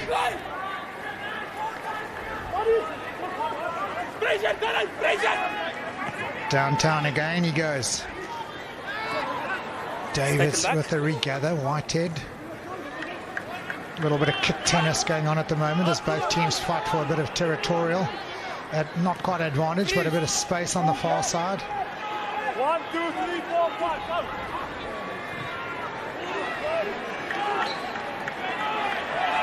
It's like watching Wimbledon at the moment. From here this time. Oh, caught in the covers. Davids now runs it further forward and kicks it down towards the touchline. Lionel Cronier. The crowd are even saying, keep the ball in hand, and someone carry it up. Whitehead really appease the crowd. No! It's a better kick there. He's going to chase Takia Abrams back. If he dots this down, he's got to kick it out from the try line. It's a goal line dropout. Victory on that point. Huge win. Advantage Griquas. Please let them not serve and start again. Yeah, I would have loved to have seen Takia Abrams have a little crack there with one of those kicks. Of course, you don't want him to be caught and then be under pressure. So kick it. There were a few big boys in front of him on a number of those kicks. I think you got to get numbers back and a few dummy runners though, just to find a bit of space for him as Carl Else carries it into the traffic. He's brilliantly tackled by Dan Uester. And the counter-attack is the Sharks, but it's Else who managed to release it and get back up and keep the ball. Obi. Into the traffic now comes the new man, Dylan Schoblom. Still Mulder controlling things. Whitehead. Long ball from Kruger. Maketa. A little bit sideways as the pick and go comes, and that's a strong little carry. Was that Sean Swart? I think it was. Borley somehow gathers. Nice little hands. Lulo. Oh, the Sharks realizing there's got to be space out wide. Cornier pops it over the head. Obi chasing back. Pinkhead does well to make the tackle. Onside here. Okay, 18, no more. Yanu Buerta with a little carry. I think we're going to go back to the kicking game here any moment now. As Johan Mulder puts the ball on his boot again. Davids, his opposite number, gathers. Takia Abrams. Oh, there's got to be space on that far side. Can't get the Sydney Harbour Bridge pass going. Davids comes back into the traffic. Blula. No contest at the breakdown from Griquas as Davids pops it over the top. Whitehead waits. Pinkett makes a super tackle. Yeah, that's a brilliant chase from Pinkett. Just love to see the Sharks going the same way. There was a lot of space. You mentioned it for Takia on the open side. Once he carried it, another few phases the same way. Stamini, the man who's battling for the Windhoek draft Griquas, a little bit of cramp. He has been going for 60 minutes, a good change for Griquas. Eddie Davids makes his way on. Hockey Barnard also getting stretched out with a bit of cramp in his hamstring. Marco de Wit has made his way onto the field. The Bulan Lampo 21-year-old spent a bit of time with the Bulls getting a bit tight, huh? And it is Aki Barnard who's made his way off. Yeah, this was the opening try for the Sharks. Overthrow from Kieran van Vuuren, hack through from Lana Cronje, and Wayne Afasaki doing really well. And there was the Sharks with also the second try of the game. This time it was down to their pack of forwards. Kieran van Vuuren rewarded. Stolen at the line out by Griquas, tidied up by John Ubuerta. Mulder, Whitehead does the little dummy, moves to his left boot. It's a decent kick straight down the middle, gets good distance. Your Pink is back inside his 22. Takia Abrams surely not going to kick from there. No, carries it forward, keeps the ball in play with a longish kick. Whitehead looking long, that could bounce and travel forward. It has done exactly that, and it's gone dead. It was a good option. It was the right kick, just about 30 centimeters too much from George Whitehead. I thought the angle was a bit wrong. Maybe the angle to the side would have given him the option of a 50-22. Yeah, maybe the luck of the bounce. So change at scrum off for the Sharks as well. On comes Tion Fourie, 21-year-old player, replacing the 20-year-old Bradley Davis. A plethora of scrum offs here in Durban. On the previous one.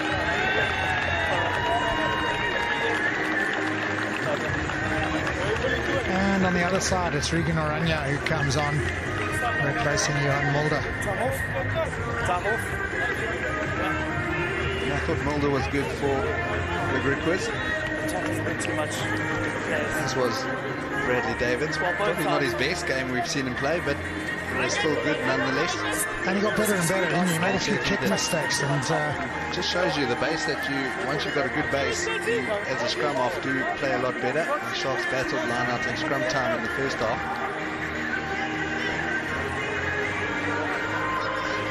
So 3/4 of the way through this game, just over 3/4 of the way through. Time on. The Sharks 3 tries in search of the 4th, the bonus point try. Griquas needing to score 3 times if they are to win this game. And that's gone down on the Griquas side. Eddie Davids, the man who's gone to ground. Front row collapsing. Yeah, the Sharks certainly did get the hit. Get the go forward as soon as the engage was called. Why no? Jealous? The break foot was up. No, it was. It was. I was specifically looking for that. Well, there's another issue that we're looking at. We talk about the front loading at the line out. We're talking about the break foot at the scrum. Technical issues. The hooker having to get set to strike. As a ref, you almost need 100 eyes to keep an eye on everything. I don't know how they do it. Justa to the middle. Nicely taken by Moko de Wit. Justa at the back now. Once a little static that maul as it now rumbles forward through Justa as he breaks away and makes some good progress. Fourie, real handful, young scrum off, digs it out. Jacobs run not on though and not received. The 3rd or 4th carry in this set of play by Jacobs. Griquas defense standing tall. Here comes the little skip off. There's numbers on the outside. The over the head ball needed. Will not forthcoming. Now there's space. Surely. Oh, it's a great tackle. For all money, there was space on the outside, and Marnus Potgieter couldn't get in. Timing of the passes, maybe just not early enough. Yeah, that was good play from both teams. Good attack from the Sharks. But equally good was the defense from the Griquas. It's the big man, Kruger, with a vital tackle in the corner. As well. Just needed some accurate passing there instead of the bounce pass. So now we ordered that bounce pass allowed the defense to shift as Neil Otto 100%. makes his way onto the park.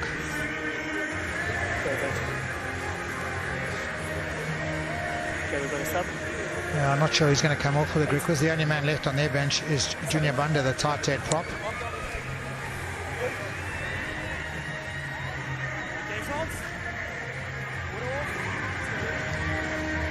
got a little dark and ominous again. The rain was forecast for 4 o'clock. There might be more rain coming. Still a decent turnout here for a Currie Cup game in Durban on a long weekend.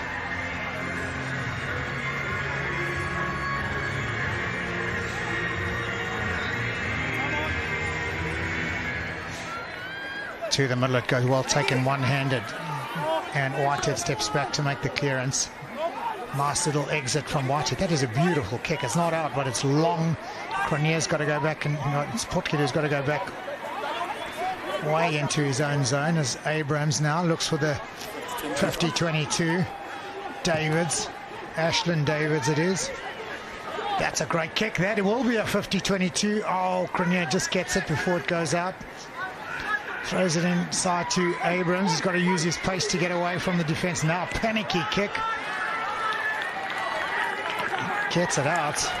It's a good win for the Griquas. Yeah, that was brilliant from Ashland Davids. Nice long kick. Well, the initial kick from George Whitehead from inside his goal line was outstanding. Huge, wasn't it? Yeah. Maybe a bit of wind assist there. And there's the rain. You just almost feel it coming as the skies got all dark.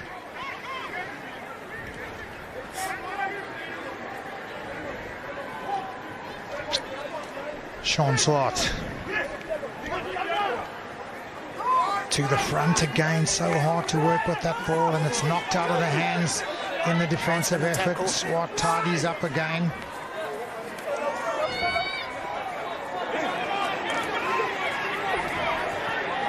Neil Otto as the rain drives in and the Sharks defense drives forward. Griquas now with a real uphill battle in these conditions to try and find 3 scores in the last 10 minutes or so of this game. 15 minutes. No advantage from the knock on. Oh, there's a knock on in the defensive line. And we'll go back for that. As the rain comes bucketing down now. Again, ball in the front. Sorry, James, I was going backwards. It's going to be tough. It's Otto breaking away, and as he tries to make the pass, just in the tackle, that's definitely not a deliberate knockdown by Renil Hugo. I think it's a better attacking position than going all the way back to the halfway line in the general play for Griquas. They'll have to launch something now if they want to get back into this game. They need a point. 13.5 minutes to go, so they'll need to cross that whitewash and get a try.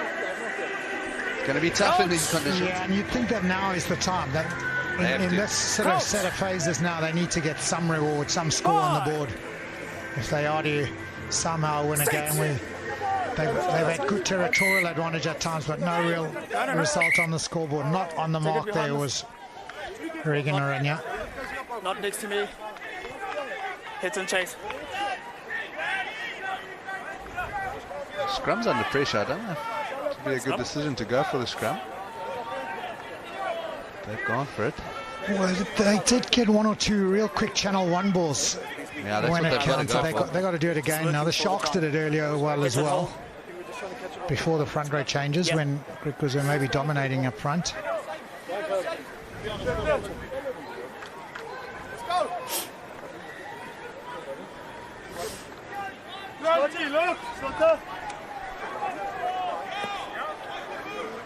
Crouch! Boy! Sit! Orenya puts it in, controlled at the back now. Into the hands, the big number 12, Tertius Creer. Whitehead, not Whitehead. Good little carry though. Orenya controlling things nicely at the back there. That's a brilliant steal now. That is a great little bit of jackal work from the Sharks. Tackle now! Tackle release! Oh, and it's lost forward in the tackle. No, it's not. It's illegally stolen. Well, since coming on. It's been good at scrum time. Yep. Good carrier of the ball, and now a good stealer of the ball. So you got that steal. I like the initial move from the Griquas. Good carry from Kruger. Then Obi coming on the reverse angle. He has the steal. Gets back up. And then it becomes a tackle. So then It needs to be released by Oranje. But he rips it in the tackle, and hence the penalty. The young Damon Royal has made his mind, replacing Tembolani Boli, who's put in a good shift on his way back on his return from injury. Royal, the young Grey High School loose forward. As Fourie gets set to kick, no surprise in these conditions. That's straight up. The Sharks forwards will have to retreat again. They're all offside again, surely. Luther's got it. Luther Obi. No real space in that midfield. The tackle is a good one. Gets his knees down and the ball comes out. It's the switch of play. Trying to find some space is Ashland Davids. Oranje. A little bit slow was the delivery of the ball. Oranje now slows it down even further. Don't collapse there. Leave him. Sharks defensive line set, and the kick charge is done well, and now comes the Sharks pouring through. Mawasera with a hack and the chase. Davids does really well on his own goal line. Griquas will do well to get out of this. I'm not sure they have. That's a bit messy. Initially, I think it's a knock-on. No try. Knock-on by 16. That was right. Yeah, it's a knock-on by him. Action there, JD. Brilliant positioning. Now the Sharkies are out. Those funky fins. Let's go. Did really well initially, Ashland Davids. That Mavasera, I reckon he's made close to 100 tackles this afternoon. He's been absolutely everywhere. Yeah. Still going. Still knock on there by Dan Jooster. Ashland Davids trying to place it backwards, and then it was on a plate there for Dan Jooster. I don't know. Ashland Davids maybe moved that back. He wasn't celebrating Dan Jooster, which says a lot. Yeah, and everyone's quite happy with the decision to go for the scrum as the rain. I think he would rather scrum than have a try. Forwards, they would rather, wouldn't they? Crouch! Pouring down now, teeming down the rain. 9 minutes or so left. Oranje. Solid scrum. Queen's College Oranje clears to Whitehead, who makes another long kick downfield. Takir Abrams gathers. Not the type of conditions that are best suited for his play. Penke fighting the ball back to their forwards are the Sharks. Henko Fenter with some good hands, not for the first time today. Now comes the carry in the midfield. Damon Royal. Strongish carry from Dian Blula. Oh, knocked on in the wet conditions. Just getting tougher and tougher right now. Yeah, I'm sure we're going to see a number of handling errors in the last 10 minutes or so. It's not going to help other teams' cause, is it? No. Griquas trying to fight to get into the game. The Sharks trying to score that fourth try. Yeah.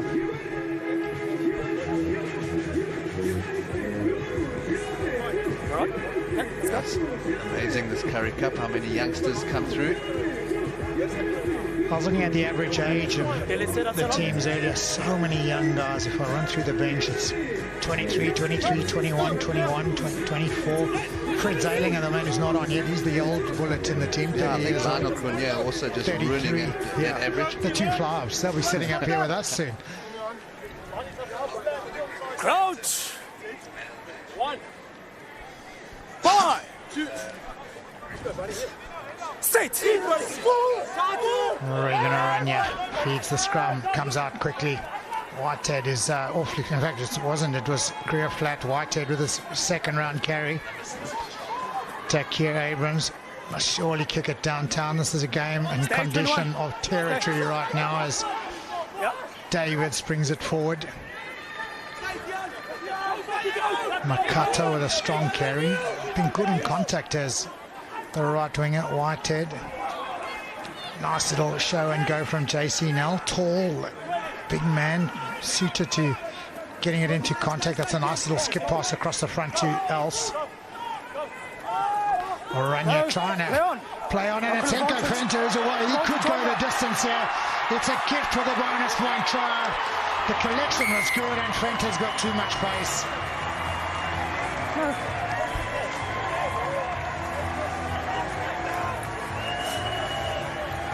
Yeah, that's a gift bonus point try for the Sharks. I mentioned the conditions would have been hard for them. The tackler's doing everything to get out the way. He had no influence whatsoever. He chose to go inside. Griquas not happy with Dejan Blula in the way. He was trying to get out the way. Sorry, Lionel, it's over here.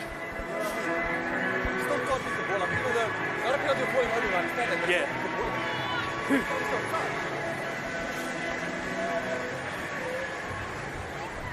Not happy, Sergio. I think Honor Sergio's a lawyer.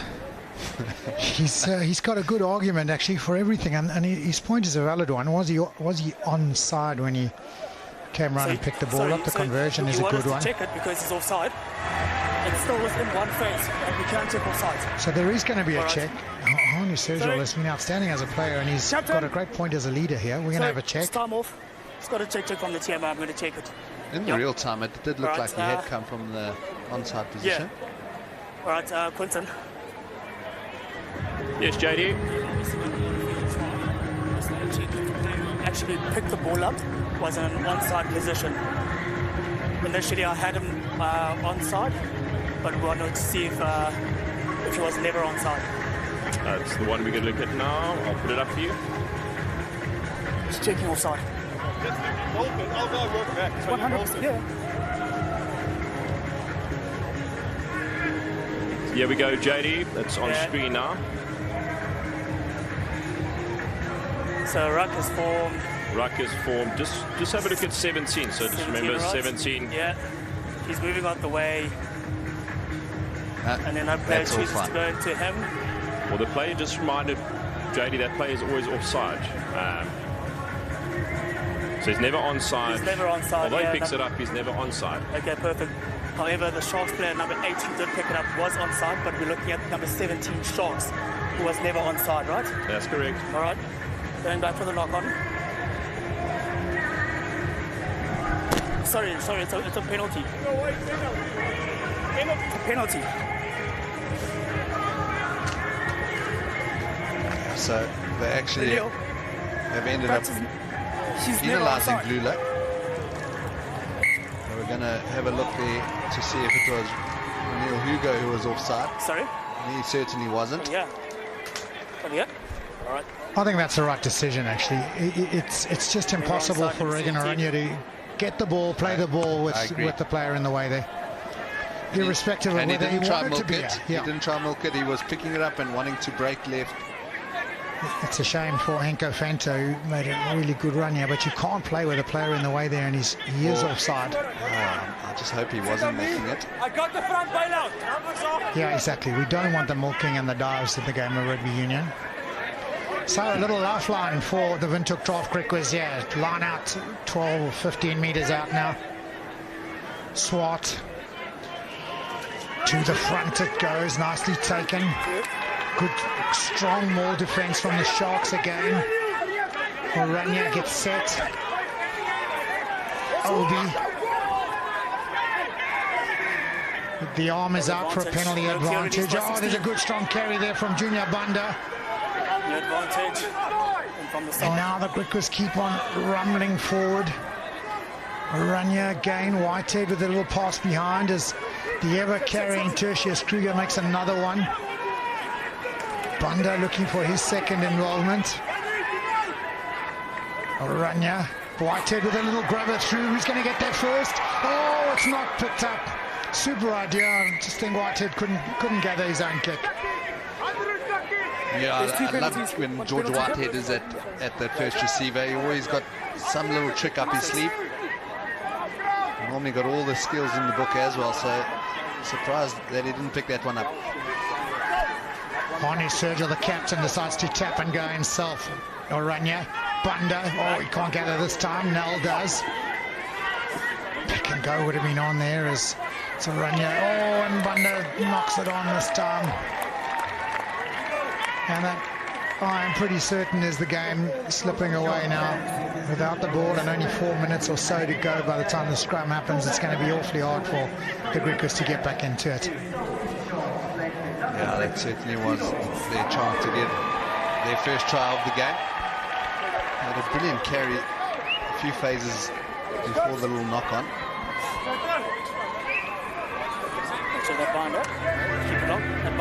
Junior Banda. I was reading an article on him. His hero is the Beast, and is just away from his arm control. Aspire to have the same similar game as Beast and Tawarira. Big fan of Cristiano Ronaldo as well. We've seen a fair bit of football skills today. Yeah, we have. Tian Fourie will put this one in. Lionel Cronier's played the whole game today as your pink hair moves to the right. Cronier does get it though. Chasing the bonus point are the Sharks. Takia Abrams with a nice little bit of footwork. He is chased down eventually, not held. And the Sharks have made 40 meters or so very easy. Beautiful silky hands from Lionel Cronier. And then a little knock on.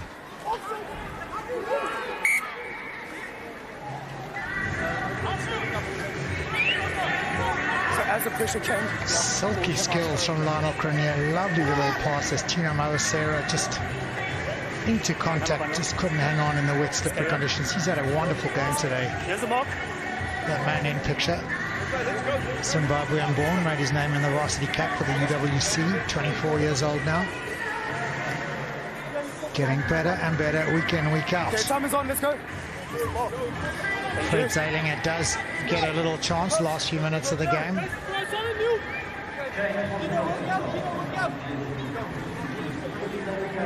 It is Marnus Portgate, I think, who has made way.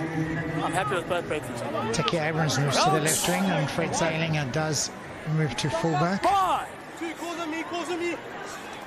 So, 90 seconds left. Griquas playing for pride now as Rania sends it into Kruger again.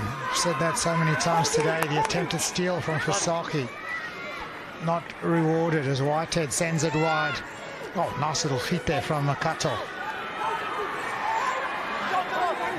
Slow ball again as Rania waits. Now he sends it into the midfield. Banda.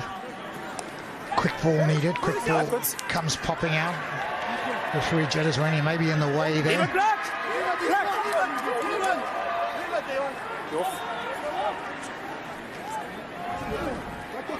Eddie Davids waiting at scrum off, hoping to clear as the ball is awfully slow. It's Whitehead at scrum off this time, juggled backwards, and Davids, Ashland this time, trying to just tidy things up and get the Griquas going forward.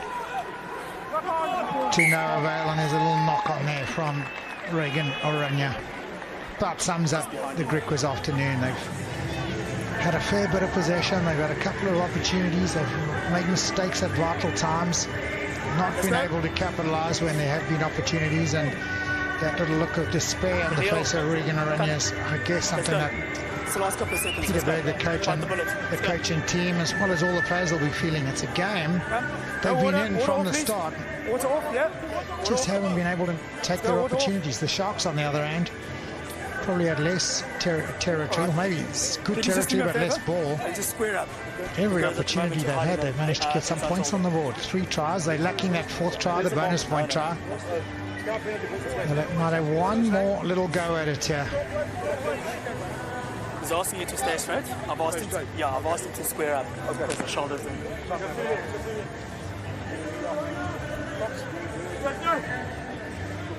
Let's go.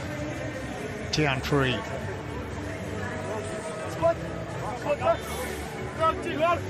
Time on. It's been an intricate part of this Sharks Currie Cup team so far this season.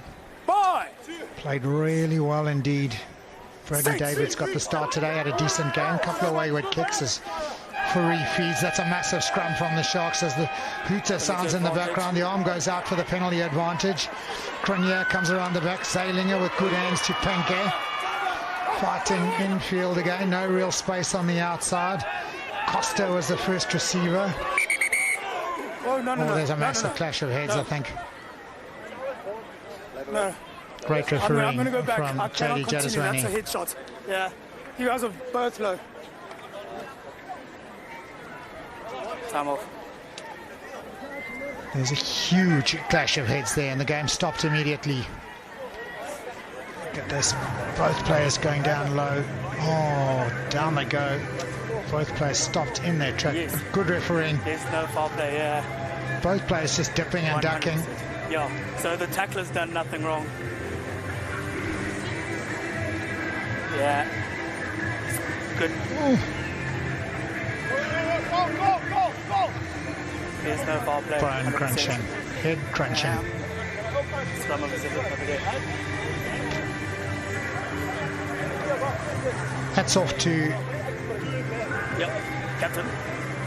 Siguela Jadizwaina. That's a superb referee. And realizing it's a huge head blow, stopped the game immediately. We do have head Safety contact. of both players However, of paramount your ball importance. carrier dips into that. Number 6 was in a recognized tackle position.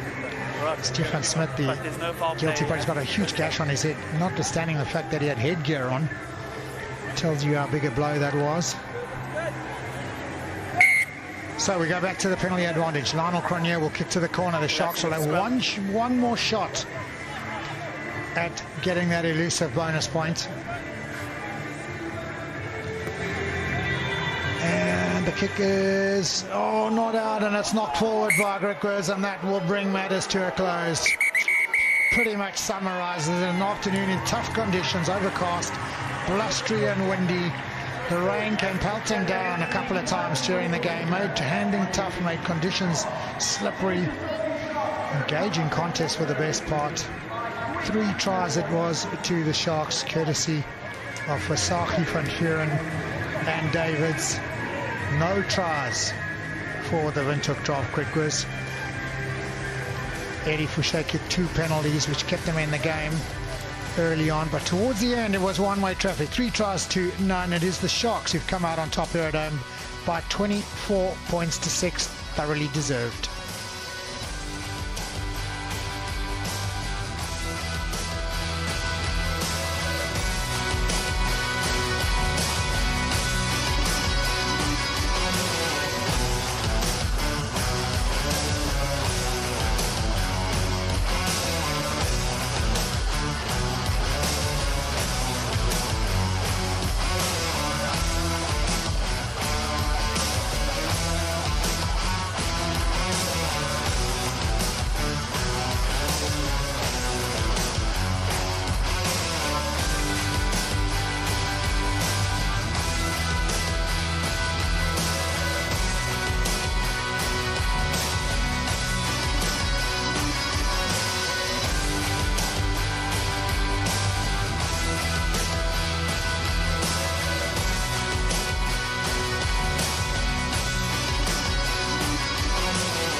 The Black Caps Tour of Pakistan, live on Sky Sport. Hampton Downs host the grand finale of the Super Sprint Motorsport New Zealand Championship, headlined by the title decider of the Toyota 86 Champs, with a serious prize pool for these rising Kiwi stars. Plus Napa Central Muscle Cars, Ryco V8 Utes, and Trade Zone GTR NZ. Super Sprint Motorsport NZ Championship, final round. Sunday, live Sky Sport 5. Coverage brought to you by Repco. I may be the voice of KISS, but Gene has always been the face of KISS. Literally the very first show we did, my hair went up like Max did. Crime Rocks, Thursday, History, Part 1.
a happy day. Toodaloo-loo-loo-loo-lay. The sun shines bright and the world's all right. It's a happy day. There's an all-wheel drive SUV that offers the best of both worlds. It could take you on your daily commute without using a drop of fuel.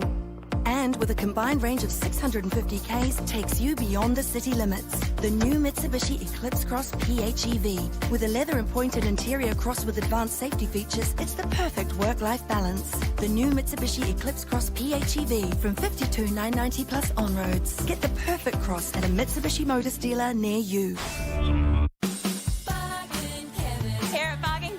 We're all fully trained pharmacists. We'll give you the best advice. We're also the best place to get your vaccinations, and for the best price too. Whatever you're looking for, we've got you covered. All for the best price, guaranteed. What is SENZ? Sport is a language all of New Zealand understands. We live and breathe the triumphs. We share in the heartache. We celebrate our victories together. We commiserate with each other after every setback. And now there's one place to hear every moment. Every moment. SENZ is entertainment, racing, radio, digital. SENZ, it's Kiwi for sport.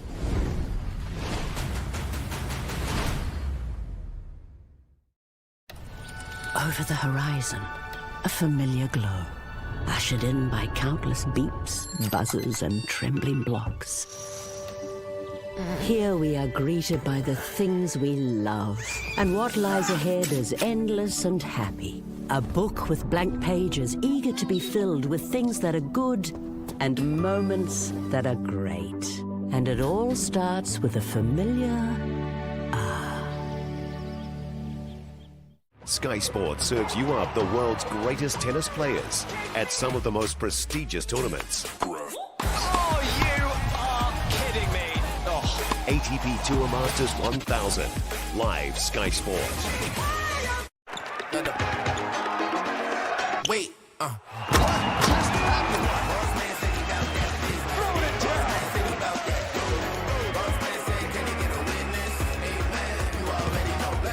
Three ball. Nearly blowing off the roof. We have a game of basketball with a Sox and down. Catch all the unlimited action of the Sal's NBL. Every game live on Sky Sport. Nau mai haere mai ki roto I tēnei whare. The Ditch, this Thursday, Sky Sport 4. This is the ANZ Premiership. Round 10, this weekend. See it, believe it. ANZ Premiership, live Sky Sport.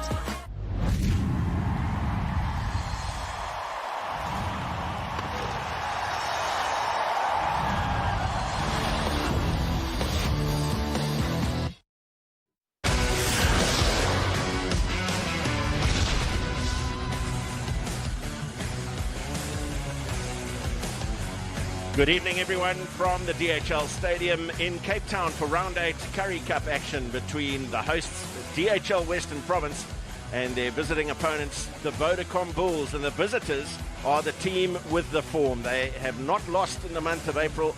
They're coming off 3 consecutive wins in this competition and really building momentum. And also building momentum towards a Vodacom URC quarterfinal at the same stadium here against the DHL Stormers next weekend. And given that, hardly surprising that a number of the players that we expect to be in action here in Cape Town next week are playing here this evening. The Vodacom Bulls, captained by Reinhard Ludwig, with Marco van Staden and Birger Steenkamp, the loose forward trio along with their captain, and Johan Goosen at fly half, Kurt Liorense at fullback, who is in imperious form at the moment, Cornel Hendricks and Stedman Gans in the midfield. For DHL Western Province, it's a relatively young and inexperienced team. It's captained by Jean-Luc Duplessis from the fly half position, where he's partnered by Godlin Masimla. Sasha Feinberg Ngomezulu starts at inside centre with Cornel Smith to his outside. Clayton Blommekies providing some experience in the last line of defence. And a big test for the DHL Western Province lock forwards here this evening. Connor Evans and Dylan DeLew. It's been a position that's been somewhat plagued in recent weeks between the DHL Stormers and DHL Western Province.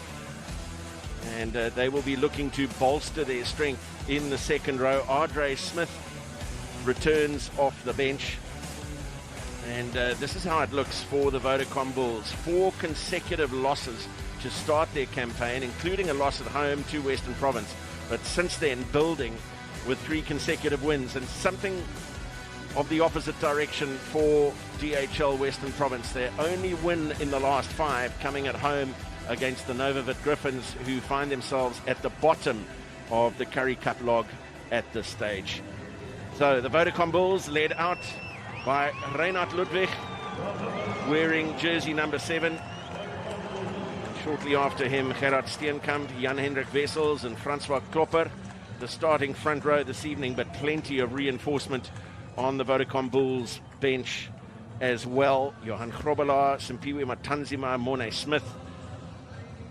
An outstanding combination to bring off the bench. David Creel starts on the left wing, and the perfect time to introduce another winger, former Vodacom Bulls and Springbok winger, in commentary with me this evening. A very good evening, Akono Ndungani. Good evening, Matt. Sure, it is to be an exciting game, and especially with the names that you mentioned from the Bulls and also from the Western Province side, as we see them running out now. Really exciting, and the crowd is excited about the game that's about to start now. Plenty of flags being waved in support in the stadium. Jean-Luc Duplessis, who was plying his trade in Japan before returning to the franchise where he started his career. And the players are just going to gather for a moment of silence in memory of former Western Province League and South Africa Federation player George Noble, who passed away this week, and then also in memory of Baniswa Gladys Tandwa, who spent 18 years in a support staff role for Western Province Rugby, and Gladys passing away earlier in the week. Thank you.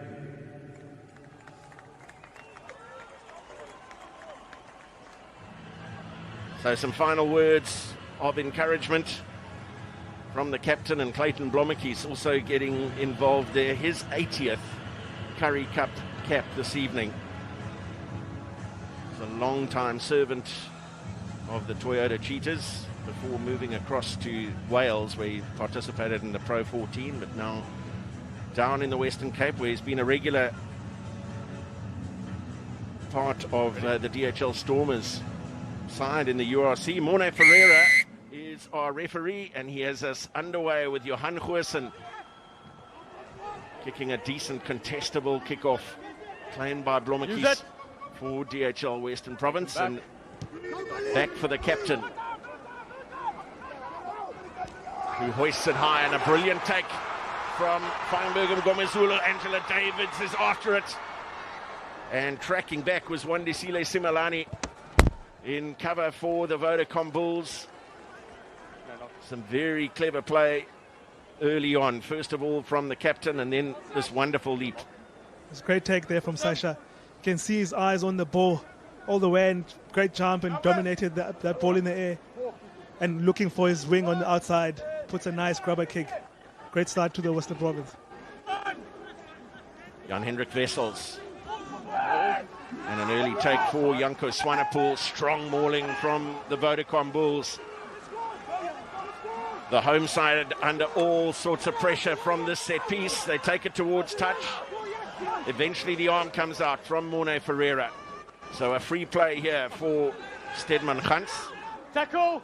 Who really has been in fine form since returning from injury, the former Blitzbox star. Keegan Johannes.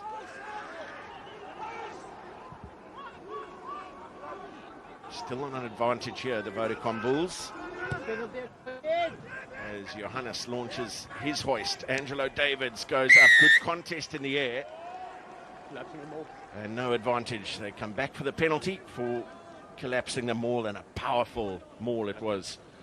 You can just see the confidence in this Bull side.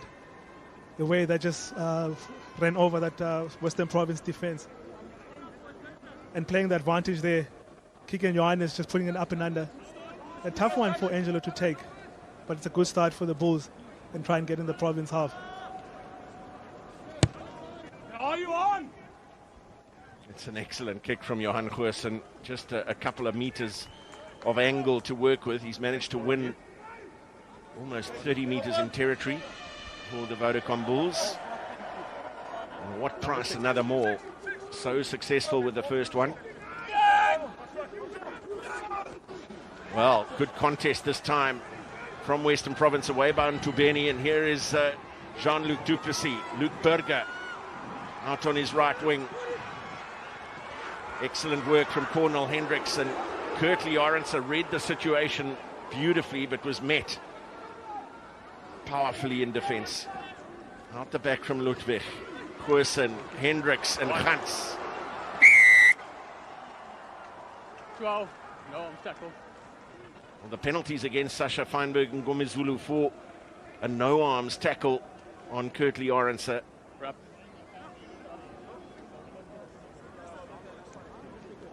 Looked like a good hit from Sasha, but you can see that right arm not coming around, not wrapping. Kurtley Orense just testing his strength there against Sasha. And that's what sometimes he brings to this Bull side. If he can't beat you with his feet, he's going to try and run over you, but great defense there from Sasha.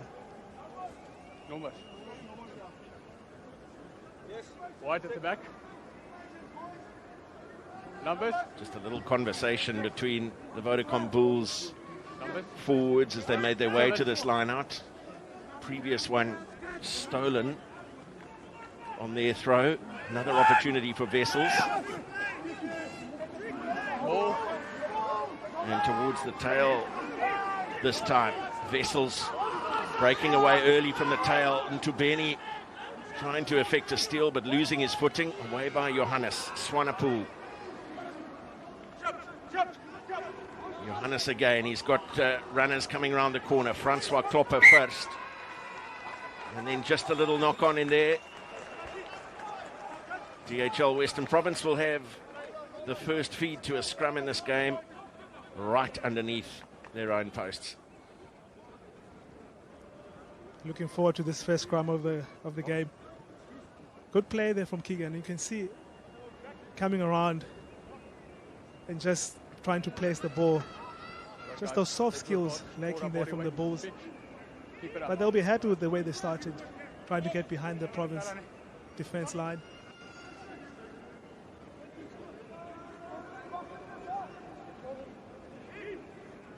Gerard Steenkamp on this near side. Lee Marvin Mazabuko, the tight head for DHL Western Province. Crouch.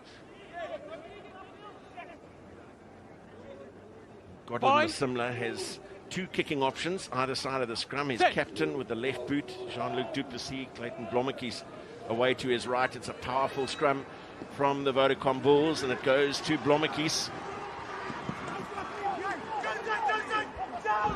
Cornel Smit taken down, and no release in the tackle from Stedman Gans. So Western Province get a relieving penalty. 13 clear release. And what was good there about Clayton's play, you could see that they had the overlap 3-on-2, and the Bulls expecting the kick, but he takes it on, knows that if they get behind them, they're there to clean. Unfortunately, there, Stedman Gans, David Kroll, hands in the rug. Easy exit for Western Province.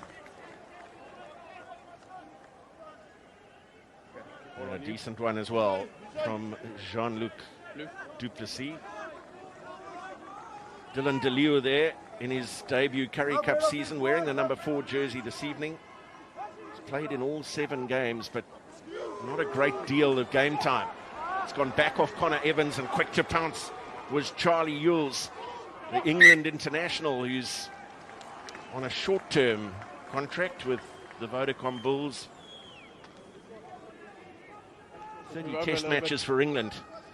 Charlie Ewells, and recovering from a long-term injury, plays for Bath in the English Premiership. And wonderful to see some Northern Hemisphere internationals coming south to play some provincial and franchise rugby. the experience that he brings with him having so many games for Bath, playing for England, to be very good for the forwards of the Bulls, players like Ludwig.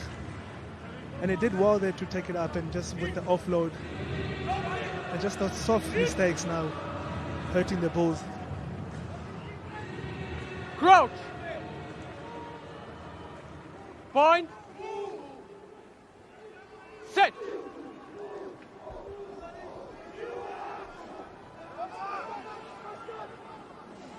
Some good stability there from DHL Western Province, and Jean-Luc Duplessis goes towards the right-hand corner. Awkward one for Arendse. Does well with a difficult bounce and very slippery ground, but a strong counter-ruck from the home side. Away by Masimla. Ngomezulu, and Blommetjies up from fullback. Puts the left boot in for Angelo Davids to chase. Too heavy on the kick. Clayton would have felt he should have kept that ball in hand, but it's a pressure that Stedman Khan's put on him. And you spoke about the field, slippery, putting Kirtley under pressure. Great chase from Luke Berger. And then with the forwards coming in, always dominate that ruck. And then Province look to go wide.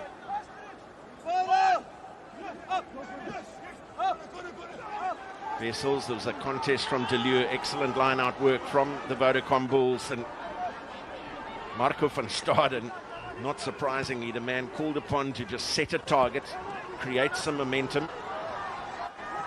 But the touch finder not crossing the line. Blommetjies looking to return, but slung down in the tackle. Masimla and Duplessis. Cornel Smith gives chase. Lost forward by Creel. Willie Engelbrecht there to tidy up for the home side. Tiernison. Duplessis skipped a couple to find Smith, and carving through was Ngomezulu. Wonderful offload out of the back of the hand, which sticks for Dylan Deleu. Connor Evans now with the carry.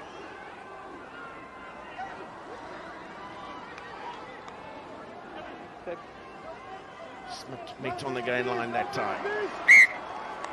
And a little handling error. Some promising signs from the home side, but equally some resolute defence from the Vodacom Bulls.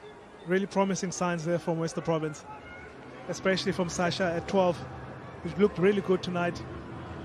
And what I like about him, when he breaks that tackle, he always looks for those runners. Great set of hands with the offload. Unfortunately, Western Province just making mistakes after the sixth phase. And that's from the pressure from the Bulls that they're putting on themselves. And you could see Marco as well, also on the ground, going for those steals. So Province has to make sure that they have numbers in the breakdown to make sure they secure that ball. Okay. Talk about Sasha Feinberg and Ngomezulu. Sometimes the challenge is being the player running off him. Not quite sure which way the offload is going to go. At that time it was Dylan Deleu who ran the perfect support line.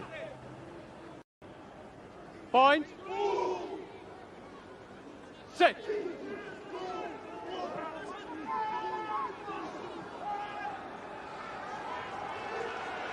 Masimla applying the pressure, and it goes away for Feinberg and Ngomezulu, who's in for the try.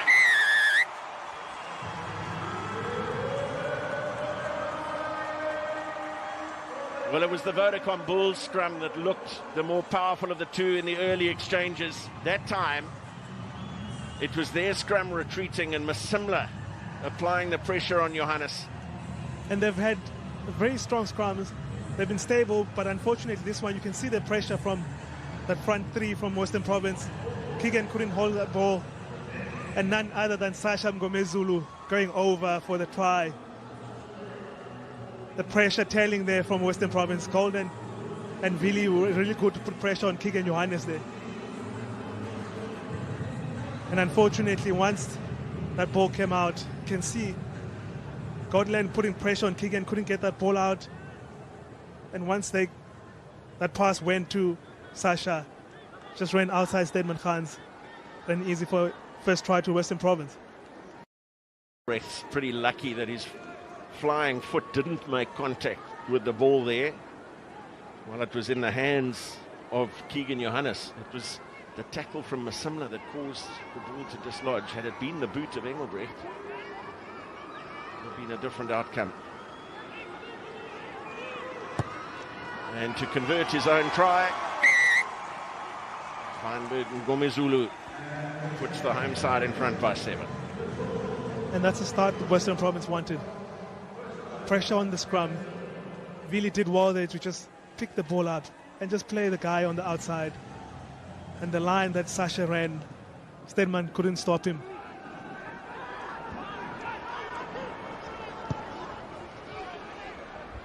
Much deeper kickoff this time from Goosen, and plenty of time for Du Plessis. Now Goosen is back, and it's Kurtley Arendse who's giving chase to this hoist. Hang on, touch nobody. Backwards. And then Du Plessis to clear. You can see again difficult underfoot conditions. Goosen almost losing his footing.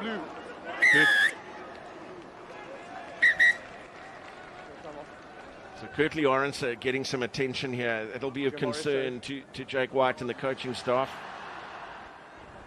All right, so Blues jumping into the player. And unfortunately, Kurtley just overran the jump. Penalty only. Thank you. Both sets of players keeping their eye on the ball. Contact without the ball. Penalty only. Contact without the ball. Yeah. Clayton Bromwich and Kurtley Arendse just looking up and trying to keep the ball, eye on the ball.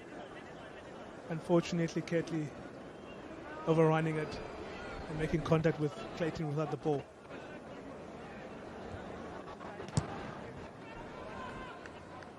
And Du Plessis with an excellent penalty. What form this man has been in for the Vodacom Bulls and the URC. You think back to Springboks end of year tour. He scored in every single one of those games on the end of year tour. That's an as it stands position. Still plenty of time in the game to go. Good line out win for Western Province. That looked a fraction forward, and it has been called so. Assistant referee on this near side getting involved. The offload from Ngomezulu to Smith. Great line, Sasha. Smith just overrunning it. And if he had just waited just a split second, could have been in the gap there. Unfortunately, just that soft mistake from Western Province after that great attacking line out.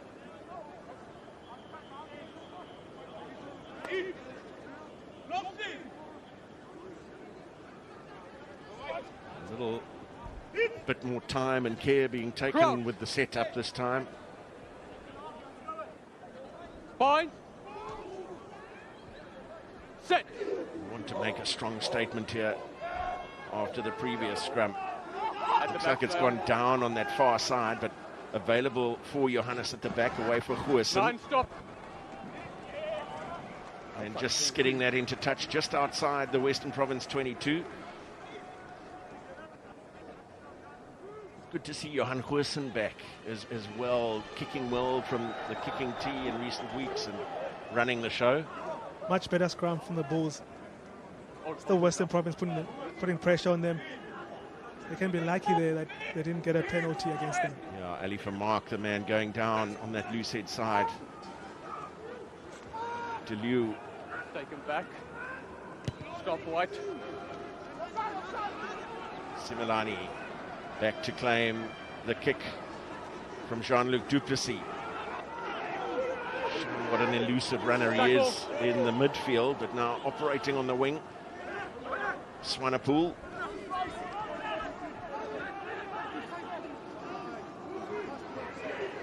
Similar very quickly out of the line there. So looked a tad offside. Little offload from Goosen for Kurtley Arendse. No knock on there. The shoulder, says Morne Ferreira. Similani. Arendse filling in at scrum half. The carry from Charlie Ewells. Goosen, Hendricks and Gans. Off the head, play on. And the ball coming off the head of the tackler. Jan Hendrik Wessels has got a track back, does really well, the hooker. No. Last feet. Use it. A really unfortunate situation. The pass being made by Stedman Gans off the head of the tackler, putting the Vodacom Bulls under pressure. Touch not found. Duplessis for Blom.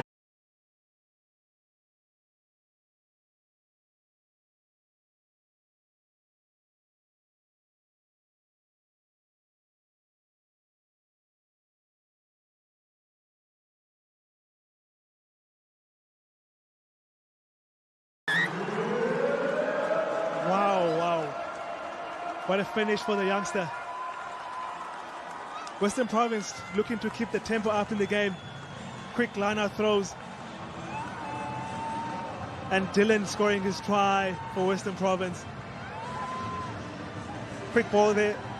Dylan and two forwards missing the tackles, and Bulls defense won't be happy with that. Especially after getting a slow ball. They should have made that tackle. Well, the big handoff was on Jan Hendrik Wessels, and after that, he got into that long, loping stride of his, very difficult to tackle at full flight. It's his debut Currie Cup season. He has his first try. These are special memories for any player, a corner. And especially scoring a try like that. Bulls defense, no communication. The guys just standing too far apart. Make it easy for big ball carriers like Dylan. And once he made that handoff, just got off on his left foot and then went over. Unfortunately, Johan Hossin couldn't even make the tackle.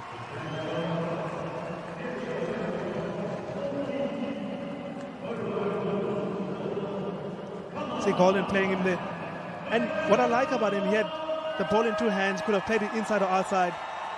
But seeing that the forwards of the Bulls were just too far apart, could take it up himself and then go and score the try for Western Province. Juan de Jong, a happy man in the stands next to Gio Aplon, who's played in the colours of both these teams over his career. That's an excellent clearance as well. Back into Bulls territory. Been criticised in recent times for being a little bit too loose and out of structure, but he's really turning it on this evening so far. Sasha Feinberg-Ngomezulu. He's looked really good at 12. And he looks comfortable there. And I think that's where Western Province would like to play him going forward. Wessels for Swanepoel, and no line-out contest from Western Province. Advantage shown by Morne Ferreira.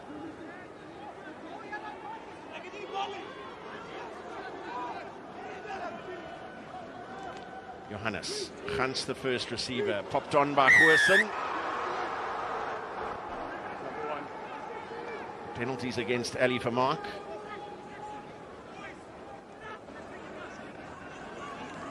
Bulls have been getting nice reward from their line out. And it was interesting to see this time around Western Province kicking out.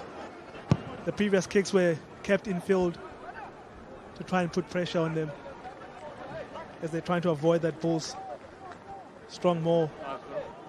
And you can see that unfortunately Ali Vermaak on the ground, there's nothing he could have done, and gave the Bulls an easy penalty.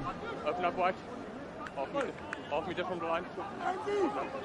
Bulls have to be very careful when they have ball in hand, because the speed of the line from Western Province defense is putting them under pressure. Wessels to the front this time for Ewells. And immediate momentum again from this powerful Vodacom Bulls maul.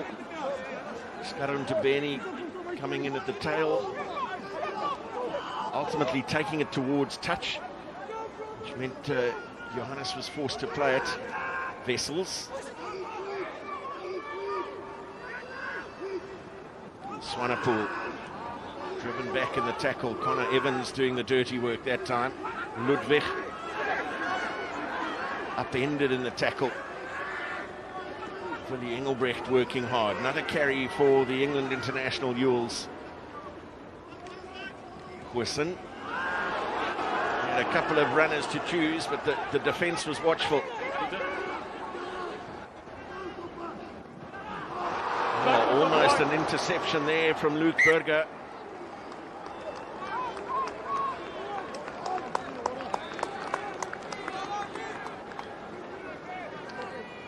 What defense that we've seen from Western Province. The Bulls unfortunately just playing too deep. Luke Berger going for the intercept. And they're just allowing Western Province to just dominate the hits and make double hits on them. I hope Skara is okay. I spoke to him before the game and he was feeling good at the birth of his son. Just over a week old. Added responsibility and a few more grey hairs, perhaps. Let's hope it's just a cramp on the calf, nothing serious. And you spoke about the field, it's a bit heavy and slippery. That will also play a part in the calves cramping up. And you can see the Bulls' backs also struggling a bit with their footing in the field. Another reason why there can be no surprise at the personnel that the Vodacom Bulls are using for this game. In their URC colours, they have a massive game, a repeat of last season's Vodacom URC final to play against the DHL Stormers in a quarter-final next weekend. So just looking down this evening's team list, a large proportion are going to be involved next week. There are some notable absentees this week who've been given some time off. But the bulk of those that are here for this Currie Cup fixture will be here again next week, and getting used to these conditions. Some important learnings to be had here. And it will be important learnings for them, especially just seeing how this field reacts, especially for players like Kirtley, Kenan Moody, David Kroll coming back. Have to find a way to just manage it. Ground. Fine. Set.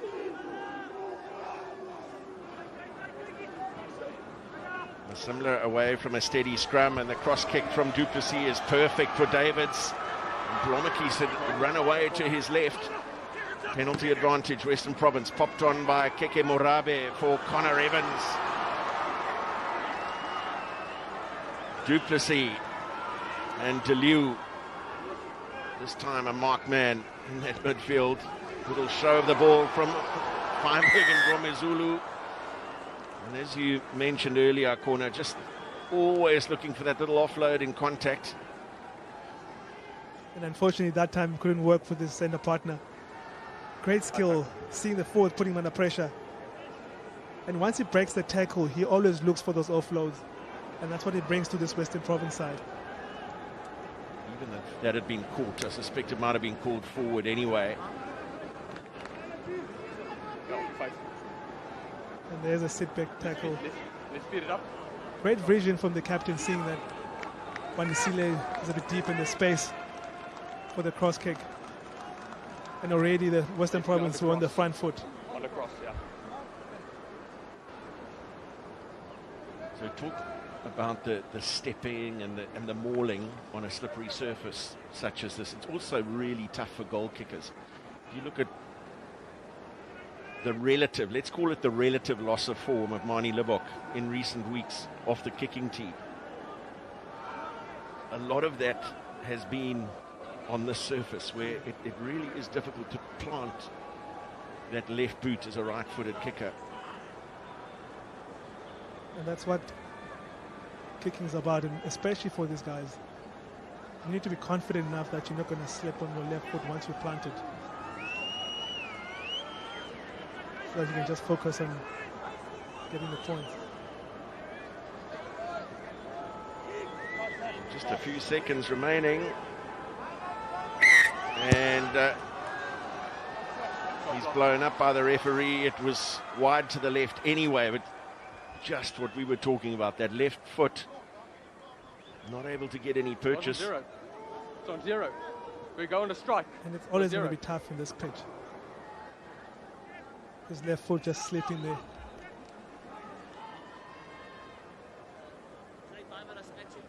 And the kickers will have to figure out a way how to make sure that they can plant and make clean contact. And unfortunate for Sasha, didn't have the time on the big screen. Didn't know his time was up.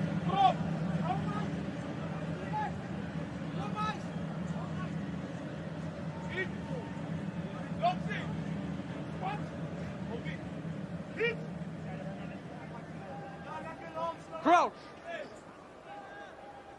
Point. Set. Use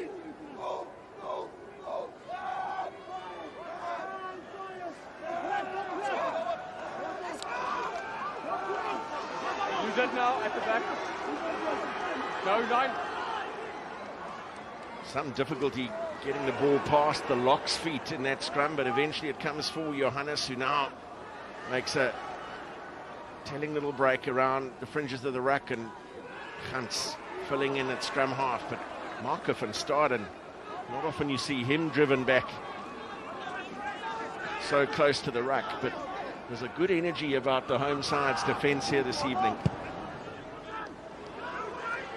Wilson's hoist. Davids was a little slow to set off. Got it.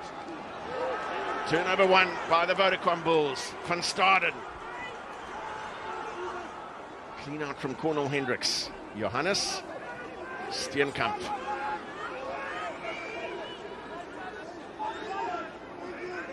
Van Staden wants it again. He lost it backwards. And then Willie Engelbrecht hacks it ahead. Well read by Creel, Arendse. The two lock forwards to Liu and Evans, bringing down Kurtley Arendse. Van Staden again, third carry in the movement. Hendricks trying to keep that ball available in contact. Jules. Tackle! Johannes thought he'd spotted a little opening around the fringe of the ruck once more, but first in from Western Province, away by Morabe, and Blommekies up from fullback. Duplessis, Davids stepping the first defender. Morabe is skipped this time off the foot of Ali Famark, hacked through by the Bulls. Gomezulu now goes to the air. Wilson under pressure from Burger. Hands on the leg first, and then onto the ball. Off feet. Well, lots to talk about there. Turnovers both ways. What an entertaining 5 minutes we had there. Good take from Johan Goosen. Luke Berger, you can see clearly going over the ball and putting his hand on the ground.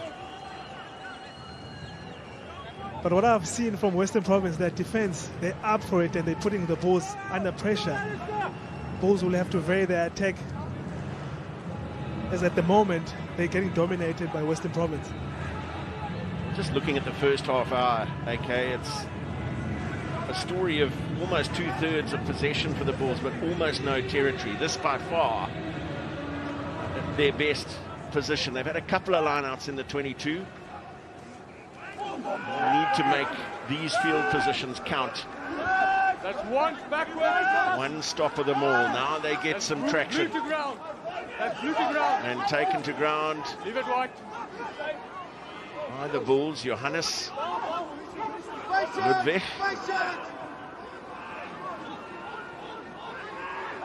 Plenty of forward runners available to Keegan Johannes, but a mistake on the Vodacom Bulls. Given another scrum close to their posts to DHL Western Province. Another soft moment. Francois Klopper won't be happy with that. The Bulls need to show more patience on attack, as Western Province are putting them under immense pressure with their defense. But they're making it easy for Western Province, coming off as one-off runners. Time back on. Western Province have really done their work, making sure that they double hit and hit them back to slow the ball down as well.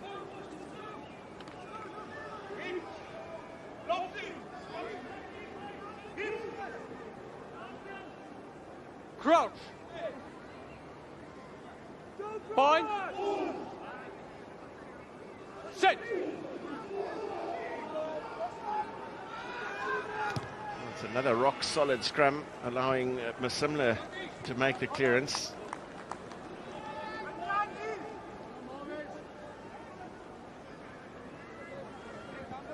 That'll be a particularly pleasing aspect for John Dobson, is the way that this pack, and specifically the Type 5, has stood up so far.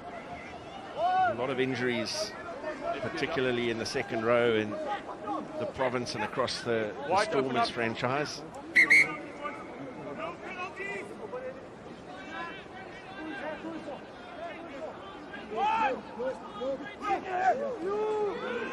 Wessels finds Steenkamp at the tail, and Van Staden running hard. Engelbrecht bouncing off initially. And then making the tackle, falling on the wrong side and conceding the penalty.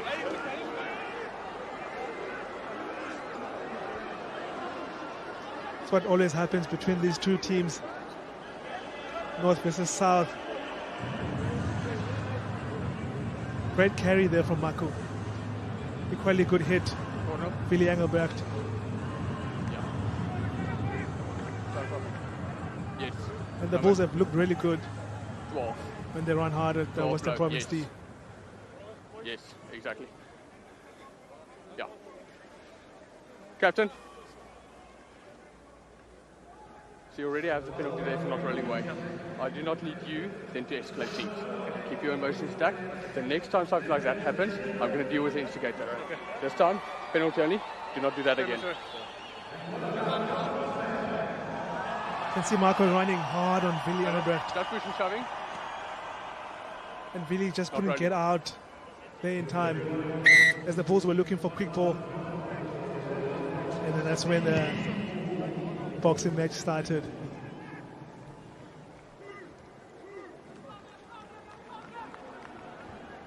That's pretty well dealt with by Morna Ferreira as well. Just a word with Reinhard Ludwig, the captain, alongside Cornel Hendricks, saying you got the penalty, no need to take things into your own hands, but no further sanction now. Over the 15 they go for Hendricks. And the tackle made by Billy Engelbrecht, causing the ball to be lost forward. Over.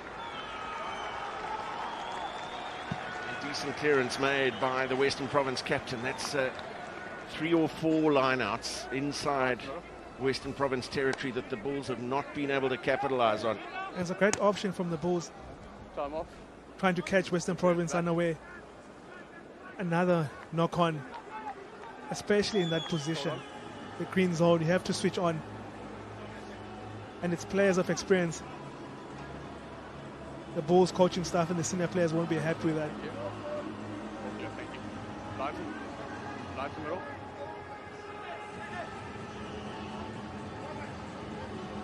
Time back on.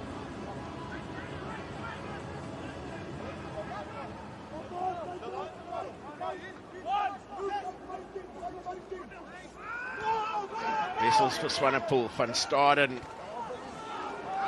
No more that time. And Hunt's running a good line, but the pass was way down near his ankles. Couldn't grab it, and Skaran Tubeni, the man to pounce for Western Province. Brilliant work from Kurtley Arendse. Lines up Luke Burger. And an excellent tackle from Cornel Smith, who's quick to get back on his feet and attempt the counter ruck. Johannes Steenkamp, away by Goosen and Similani. Only getting it at the second grab, but it went backwards along the ground.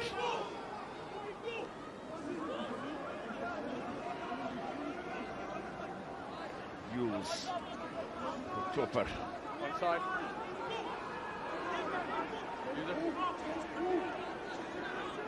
No scrum off in place. Eventually Kurtley Arendse goes. Keegan Johannes is limping a little bit now, having a little set 2 with his opposite number.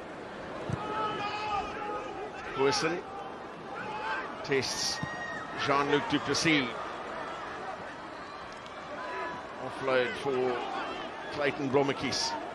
Turnover is good. It's all backwards. Turnover made by the Bulls, but unable to control it cleanly.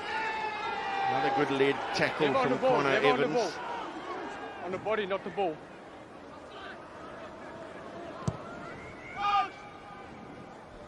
Huissen. Blommetjies dropping back. Inside. Just inside his 22-meter area. That's a brilliant kick. It's a monster kick from Clayton. Western Province are playing with so much energy. That one, just on the ball. It's on the body. Taking his time. Not much pressure from Wandisile. Pinpoint, long kick from... And that's a gain for Western Province. The forwards want to go forward. Bulls are under pressure.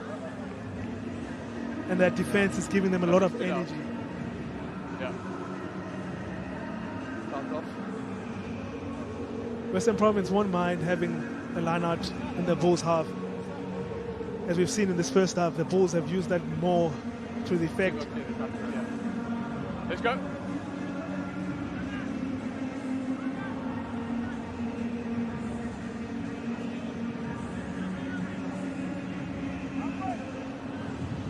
Time back on.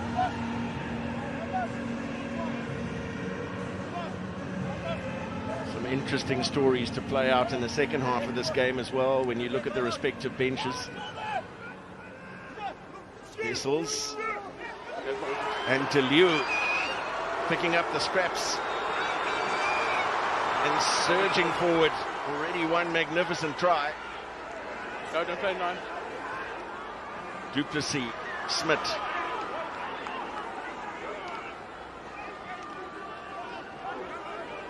Tiernison hit hard back in the tackle. Morabe.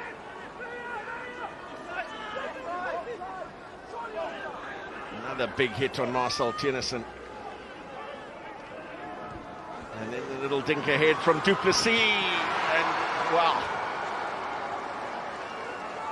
Off David Creel, then did it touch Luke Berger as well. We wait for the assistant referee's arm to go out.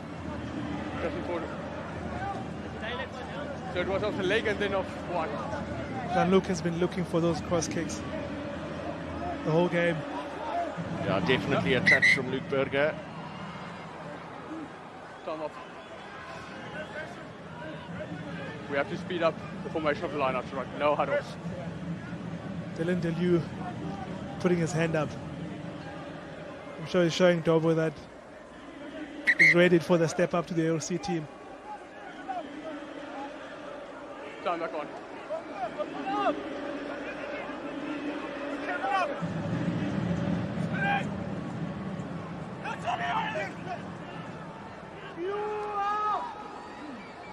Sack is good. To the tail they go. The sack on Charlie Yules is fair. Back for Huissen.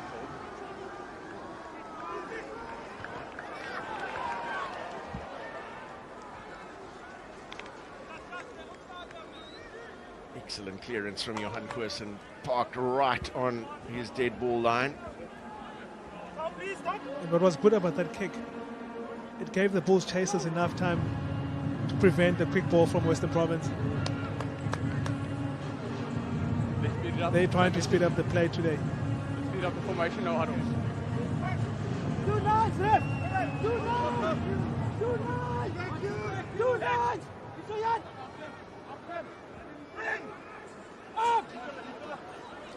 DeLieu, the recipient, down for Willie Engelbrecht.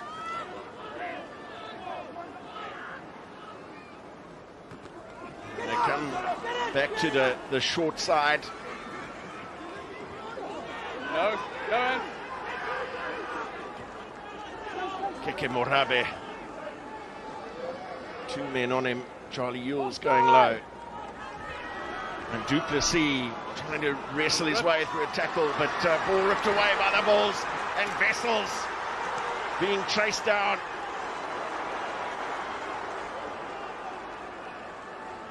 Bulls come squirting out of the back of the ruck. Klopper then there. Johannes Goosen.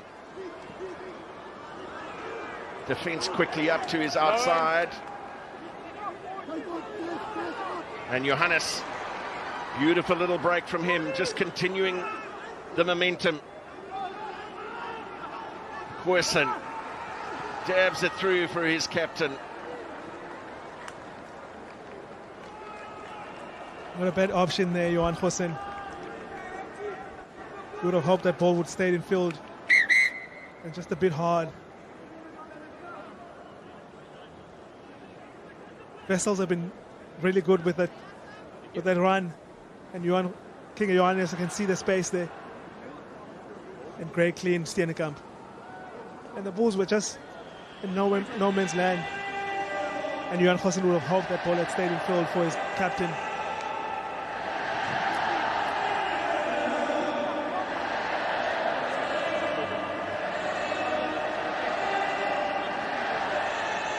Connor Evans and Dylan DeLeeuw have both been outstanding here this evening. The lock pairing, done their work in the line-out. They've had to lock a scrum that in the first 2 or 3 was under some pressure, but since then has been rock solid. They can feel well pleased with their efforts. It's a fancied Vodacom Bulls team that's been in a rich vein of form as well. And coming here to Western Province would have been high in confidence. But that forward pack has actually stood up to the Bulls forward pack. What I liked about how well they defended, how well they stayed connected, not allowing the Bulls to get behind them. And that's when the Bulls are dangerous. Once they get that quick ball and get those forwards running onto the ball. Open the space for the exciting backs. Another line-out win for DeLeeuw and Feinberg and Ngomezulu playing strongly off a flat ball from Masimla.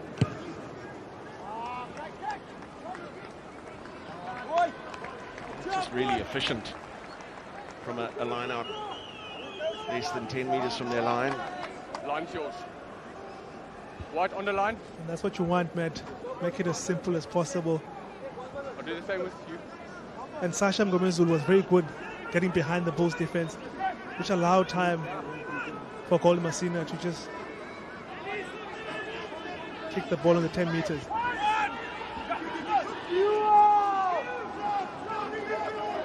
To the tail for Steenkamp that time.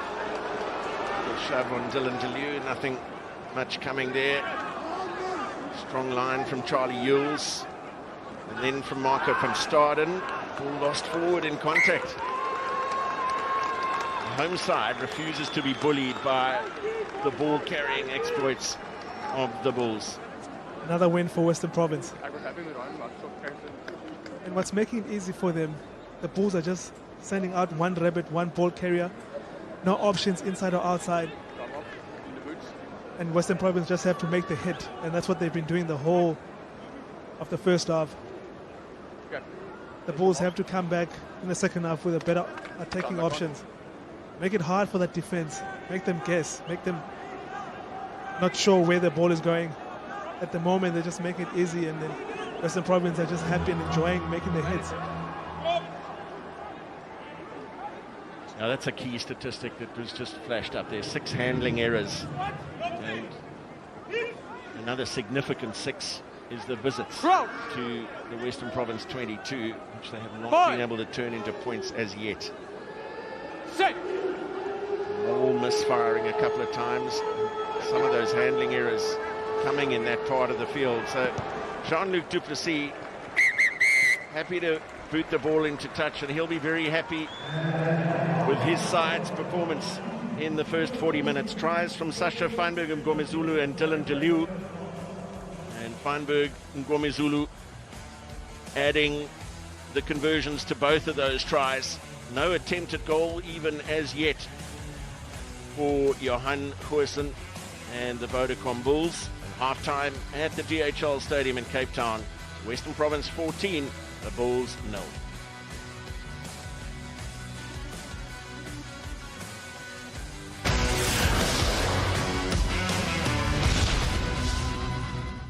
CGW team are flying into action. I'm guessing that was good. To bring you all the latest sports news the only way they know how. We do it all for you. You're so lucky. Crowd Goes Wild. Monday and Thursday, Sky Sport. Hampton Downs host the grand finale of the Super Sprint Motorsport New Zealand Championship. Headlined by the title designer of the Toyota 86 Chaps. Final round. Sunday, live Sky Sport 5. Whoa, that's got a bit of a kick. Beautiful. Yeah. The Macca Spicy Chicken range, it'll make a chicken lover out of anyone.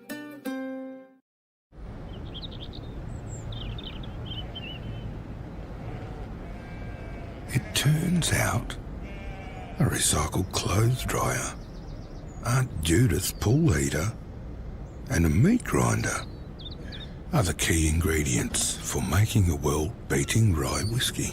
Time for whiskey? Yeah. Visionaries still knock off around 5, though.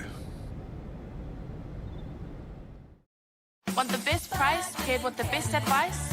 So do our customers. Try Go Healthy Verdefense Rapid $16.99 or Pro Immune Support $37.99 or Pro Advanced Multi $29.99. Whatever you're looking for, Bargain Chemist has got you covered. There's an all-wheel drive SUV that offers the best of both worlds. It could take you on your daily commute without using a drop of fuel. And with a combined range of 650 Ks, takes you beyond the city limits. The new Mitsubishi Eclipse Cross PHEV. With a leather and pointed interior crossed with advanced safety features, it's the perfect work-life balance. The new Mitsubishi Eclipse Cross PHEV from $52,990 plus on roads. Get the perfect cross at a Mitsubishi Motors dealer near you. Over the horizon, a familiar glow, ushered in by countless beeps, buzzers, and trembling blocks. Here we are greeted by the things we love, and what lies ahead is endless and happy. A book with blank pages, eager to be filled with things that are good and moments that are great. And it all starts with a familiar The emotions you go through as a Pakistani supporter. There's only one way to play in Pakistan. Is there another twist? It's not over yet. Off the charts. When meticulous planning meets unpredictable chaos, you've got unmissable cricket. Well, this game's going down to the wire. Oh, this is Pakistan cricket at its very best. You can't ask for more. Black Caps Tour of Pakistan, 3rd ODI, Wednesday, live Sky Sport 1.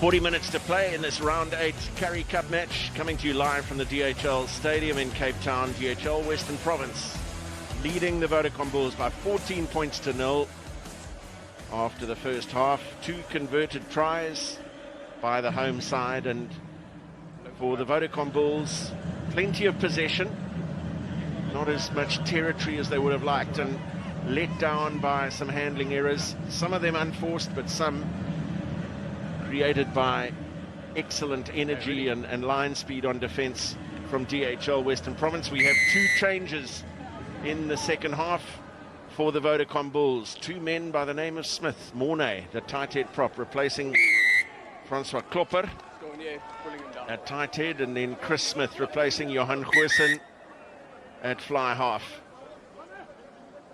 And from the off, in the second half, a scuffle involving Connor Evans.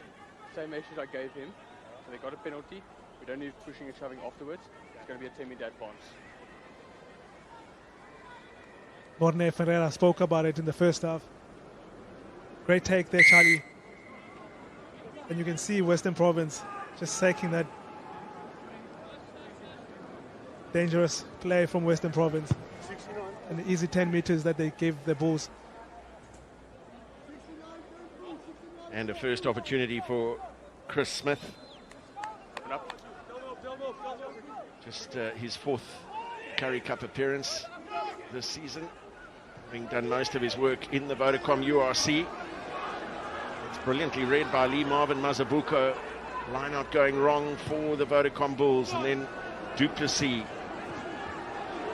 Difficult bounce for Similani. And then Arendse picking up the bouncing ball, and oh so dangerous. Johannes. Wessels tapped on by Smith and tapped back by Ludwig. Here's Stedman Gans. And Similani to his outside. Hendricks and Creel was away to his left. Taking the tackle from Burger. Quick ball for Johannes. Second half starting at great pace. Johannes again to the short side. Lowen.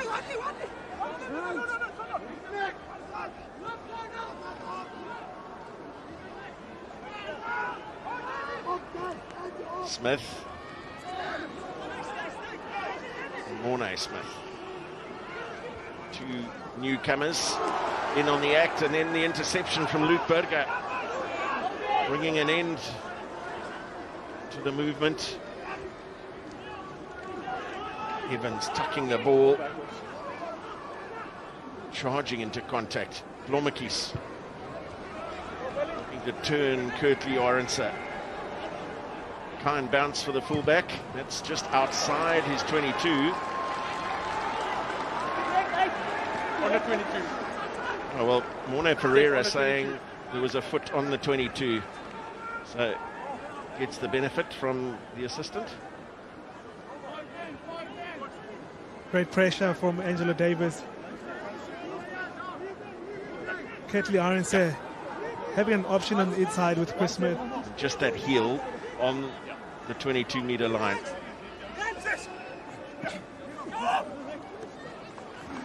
Dylan DeLeeuw down for Willie Engelbrecht and away for Keke Morabe in midfield. It's a slow ball for Godlin Masimla, and Skaran Tubeni felt the full force of that tackle. Mazabuko gets the chance to carry now. Duplessis testing Similani. Way too deep on the kick, but just another indicator of how difficult this surface can be as Wandisile Similani turned to go and collect that kick. Just a little loss of his footing.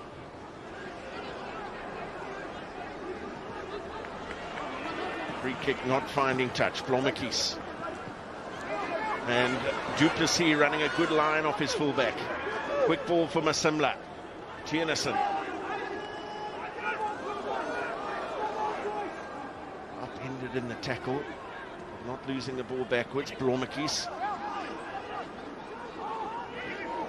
And then Engelbrecht. Got defender and ball simultaneously. All dislodged.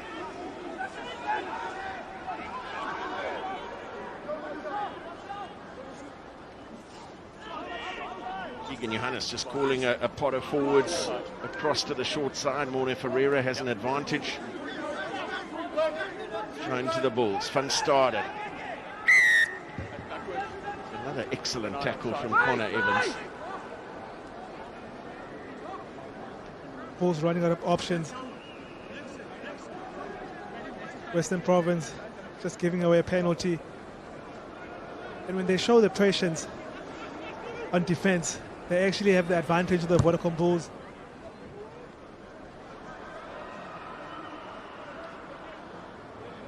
Let's kick in Johannes.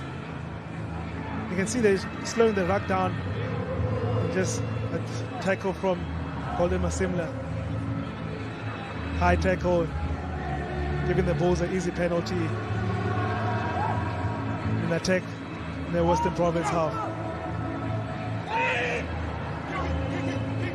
15. Wessels over the 15-meter line. Skaran Tubeni coming off the back of that line out. It's the second line out missed in this half from the Vodacom Bulls. Arendse tracking back, was entitled to call the mark but didn't.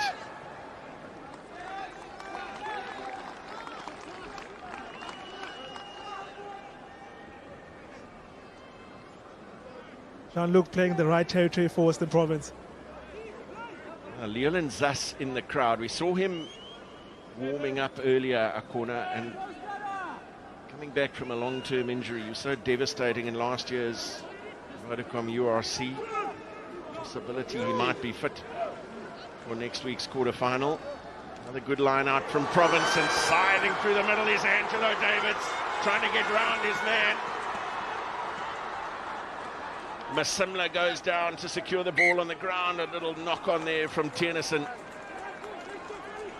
But a set play from the Western Province back division to put Davids into the space.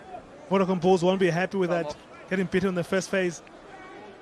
Cornel Hendricks just getting out of line, allowing Angela Davis to run through untouched. And unfortunately for Western Province, just not able to control that ball in the breakdown. Take a bow, the Vodacom Bulls captain, Reinhard Ludwig, who got back to make that tackle. It was a crucial one. He's a workhorse, never gives up. And what I like about what Coach Jake White did, still gave him the captaincy, the back youngster, and is showing him what he can do. He can lead this team, and hopefully he can lead them to a victory tonight. Right. Stop. Stop, Bulls. Wandisile Similani does not look happy at all, and it'll be Harold Forster. Thank you. All right, guys, let's go. Who will replace him as Similani limps off. Now I wonder if this is a reshuffle, corner with Forster going straight into the inside centre position, maybe Hendricks going onto the wing. Good first off, let's keep it up. Looks like Hendricks is going on the wing. It's a combination of the URC side with Forster at 12 and then Stedman Gans at 13. And plenty still to come off the bench for the visitors. Kyle Brink, Ruan van Mark, Ambrose Papier, of course Johan Krobela and Sipiwe Matanzima. Yes, left. Move over.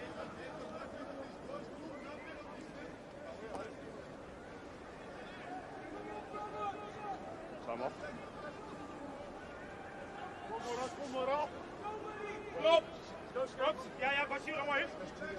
A couple of DHL Western Province players who are off the bench and their bibs off. Come on. Junior Pokomela, Andre Higo Venter. Crouch. Crouch. Bind. Set.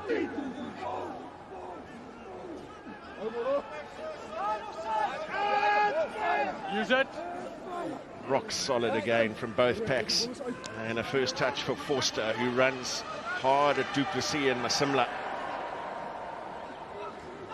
Does win the mini battle. And the Bulls captain with a carry. 10, Johannes's kick. Illegal clean out. Pass the ball. Oh, that's Penalty only. such an unnecessary penalty. Illegal clean out beyond the ball. So unnecessary. What was the number on blue? Ludwig going in, and you can see behind the rock there. It was Marco van Staden on Jean-Luc Duplessis.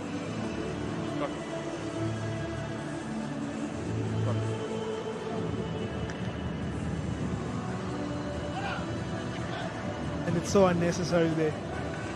Great carry from Harold Forster. And they secured the rock.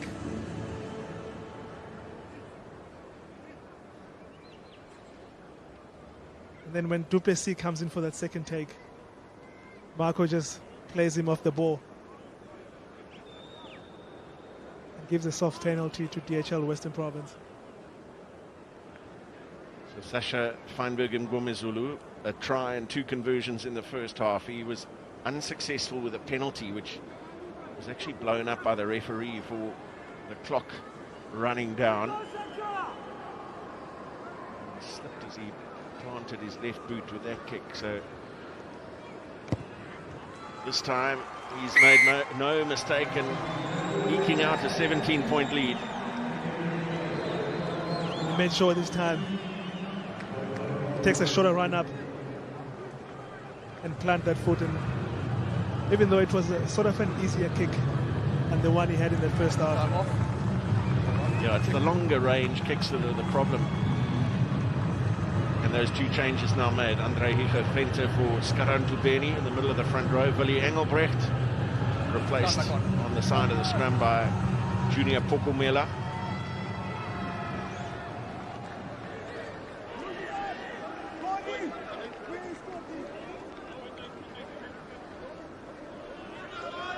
Ali for Mark. Use it. Similar needs to use quickly. Pressure from Charlie Yules. Arendse hunted down by Feinberg Mgomezulu. It's a big collision there with Lee Marvin Mazibuko, I think it was. And Pokomela in with his first tackle on Stedman Gans. Curtly Arendse has stayed down again. Might well be looked at again.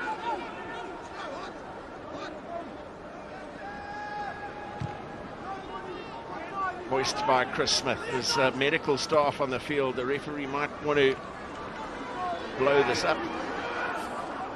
Duplessis plays on for now. First carry for Andre Higo Venter. Still Curtly Arendse is receiving attention on the field. And a deft little touch from Sachem Gomezulu. Chris Smith dropping back.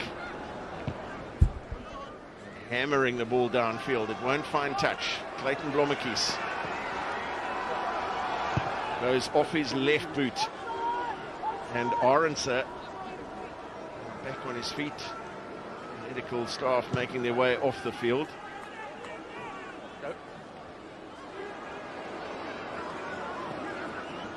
Duplessis will chip over the top this time from the skipper. And Johannes getting his offload away for Wessels just before his foot landed in touch. It's been lost forward by Swanepoel. And the handling errors continue to mount. And they just keep coming for the Vodacom Bulls. Swanepoel looking to play the pass behind. Let us put this tackle on number 15 blue on the screen. As we look at the tackle, Make sure there's no foul play. Lee Marvin. So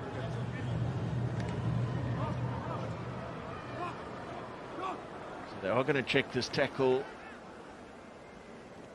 on Curtly Arendse. He was definitely heading down after the first contact. So, Morris, can we have the first one full speed, please? Keke Morabe in there, almost parallel to the ground. It's coming at full speed now.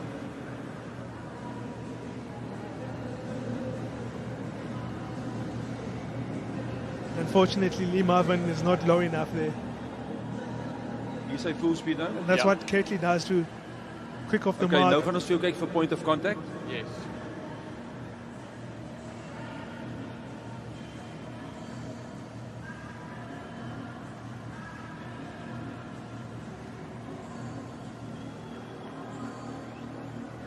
Okay, so there's a tackle, clear height change at this. Okay, here's a better angle. Yeah. Okay, okay, thanks. Maurice, from what I'm seeing, there's 15 blues falling into the tackle. There's no clear foul play for me. Are you comfortable that the tackler is bent? I believe he's.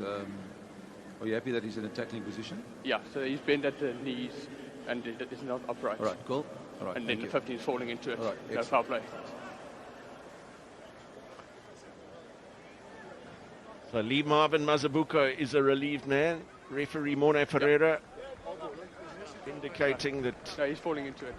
And then he sees no foul play in that situation. So it'll be a scrum for the knock-on from Janko Swanepoel and a first scrum for Johan Krobelaar, who is another of the Vodacom Bulls who has been in fantastic form in the URC.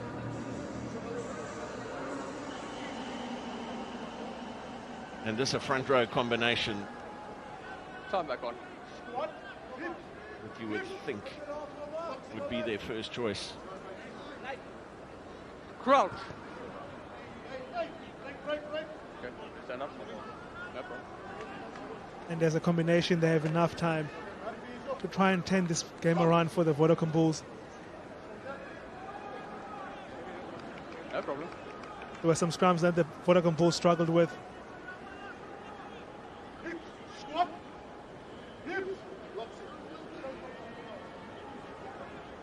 Crouch.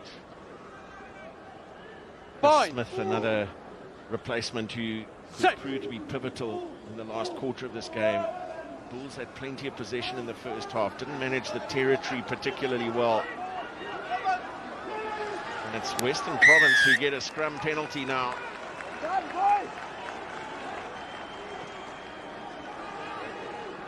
Number 1 walking around, clear dominance.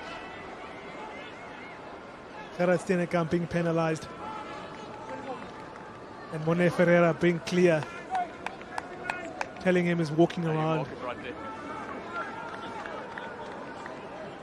There was no clear side dominating that scrum. It's interesting now that Jean-Luc Duplessis just having a conversation with the referee about where the mark was, because it's on a very muddy part of the field, and they're just saying there's absolutely no point in having a go at goal. And good scrum from both sides. And you can clearly see the Gerard Steenekamp just walking around, trying to get some dominance.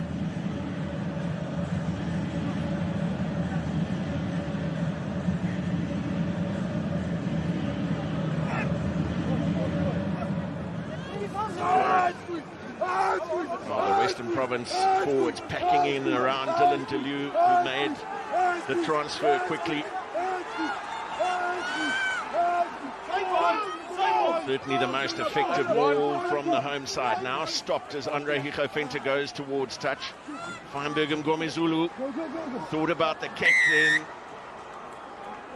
lost forward, and a big sigh of relief as the penalties are awarded. Ngomezulu will be happy with that call. Lack of communication from their backs. Oh boy! It's a great ball from DHL Western Province. Gaining yards. And the Vodacom Bulls Blue line is made yours. it easy and just On the line. sack that maul. They're going to be on the line. You can see Dylan Deleu just pushing and pumping those legs. No, I think that call's come from the assistant referee on this near side, because Mono Ferreira is certainly not sighted there. Didn't hear a call of advantage. I'm sure Sasha Ngomezulu didn't either. Connor Evans, the two-time SA Schools lock forward, and more recently a national under-20 player, is the target. At a second consecutive maul that has momentum, and over. Andre Higofenta gets a third try of this Currie Cup campaign.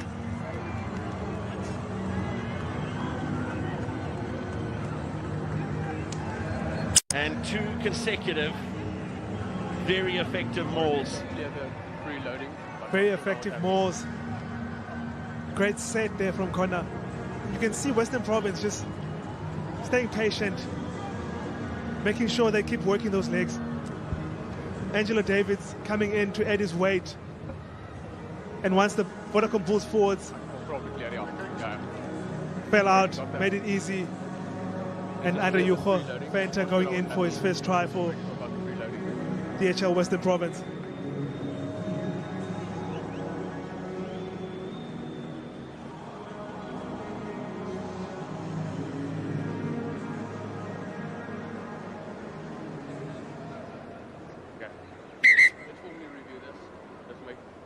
Well, it might be turned over. Morris coming to you. With the line out up, let's just make sure there was no preloading by Western Province before the ball was thrown in.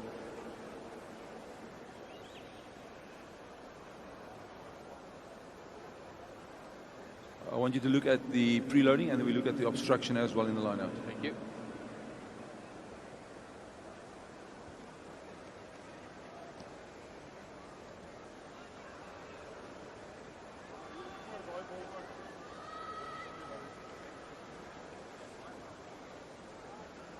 So Dylan DeLew there could be the problematic player. This is a bit far.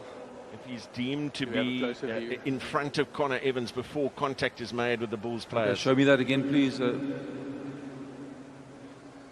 looks like there's 2 infringements they're looking for. Okay, I'm happy with the preloading. Yeah, we're going to look at the obstruction. I want you to have a look at the obstruction, double banking. Yeah. Dylan So DeLew looking at double the banking in front guy of with the white scrum Connor cap. Evans. Yeah, have a look. The guy with the white scrum cap, straight in behind. And straight in behind. Right. That's obstruction, illegal That's formation obstruction. of the ball. Yeah. Yeah. Thank you. Yeah, so the try will be turned over.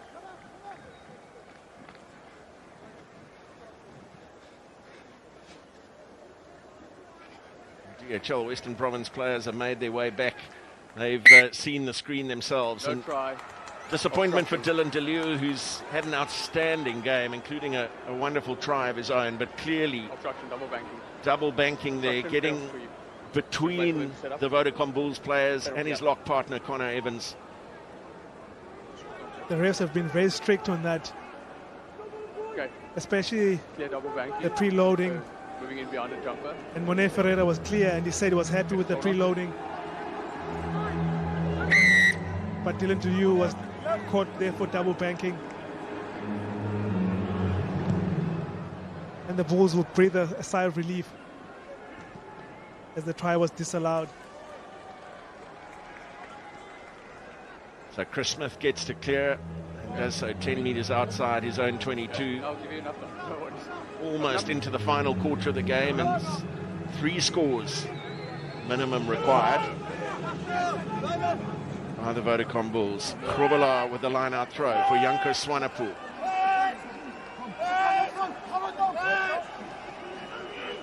That familiar red scrum cap in the heart of that maul.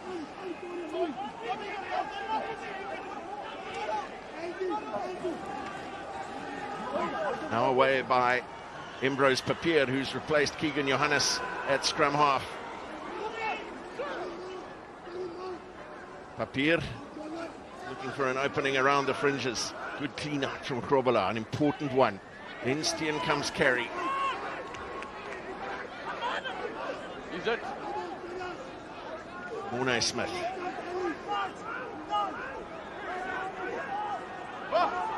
Use it. Marvin Mazabuko doing his defensive work against his opposing tight end. Now Papier tests Clayton Blommetjies, who gets up into the air before taking the tackle from Krobala. Now Smith. Junior Pokomela. Use it. Now Duplessis. Angelo Davids giving chase, and no one wants it. Eventually Chris Smith does. Krobala.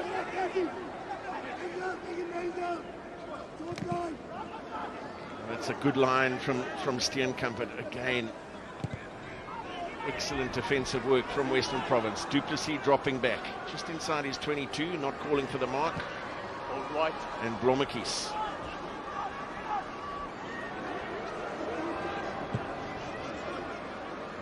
On to Chris Smith, and that's a beauty from Chris Smith inside the 22 of Western Province. Time off, number 4. Stop. 4.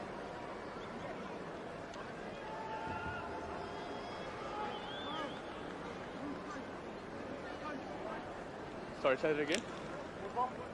If we just look, Kirtley Orenser is 1 and 6. down on the side of the field.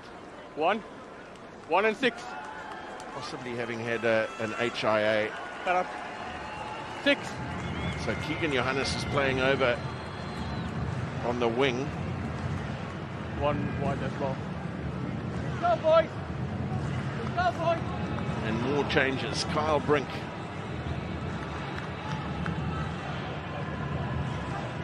replacing Marco van Staden.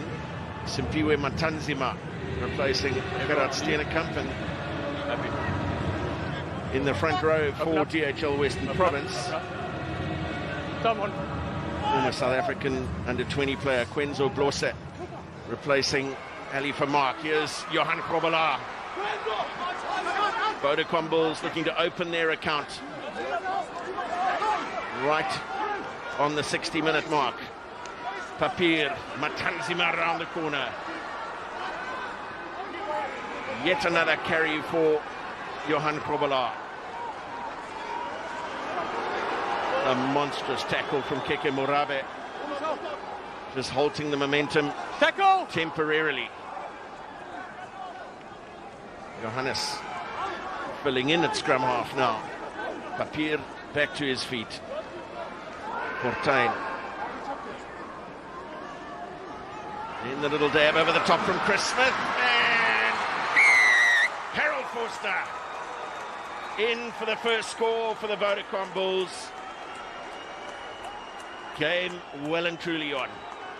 And that's what you expect from your bench, to come in and make that difference. Harold Forster, having played so many games with Chris Smith, they know each other, and he called that, so there was no sweeper from DHL Western Province, and the Vodacom Bulls had to score next. Thank you.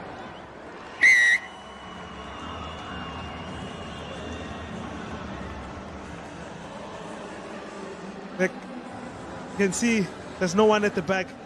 Chris Smith and Harold Forster, having played together for so many games, saw the space, and there's a well-weighted kick. Put the Vodacom Bulls on the scoreboard. He was a dummy run in another channel. Time back on.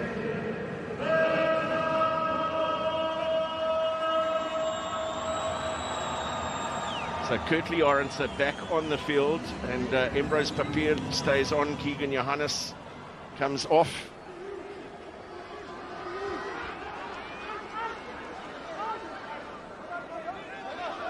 Inside. Use it inside. Reinhard Ludwig with the carry from the restart. A little touch on that from Connor Evans.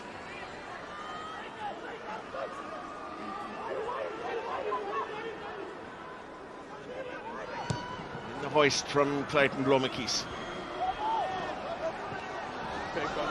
Contest in the air. There was contact between those two players. Advantage being shown to Western Province. Over. Now over. It was just a knock-on advantage. Du Plessis, Smith. Pokomela with the pick and drive.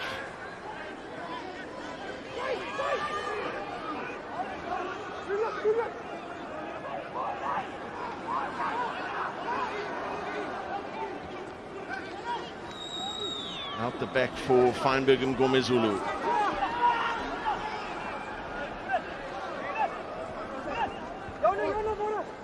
Masamla and Du Plessis takes a good tackle from Mornay Smith to bring him down. Balls available. You're pushing it against him. Tiernison. And then Evans.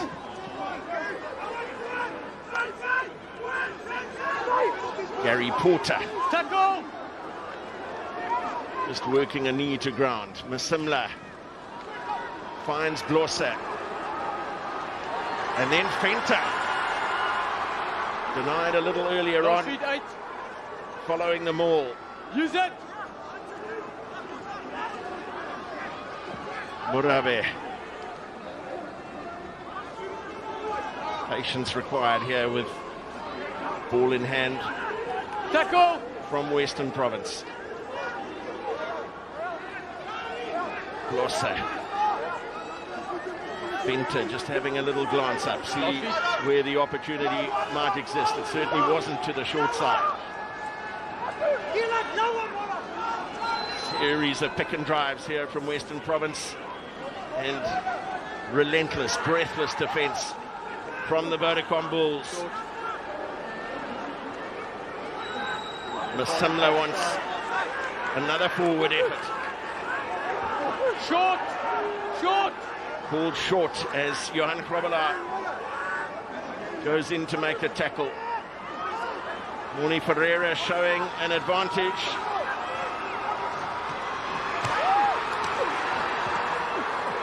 Short! And still short.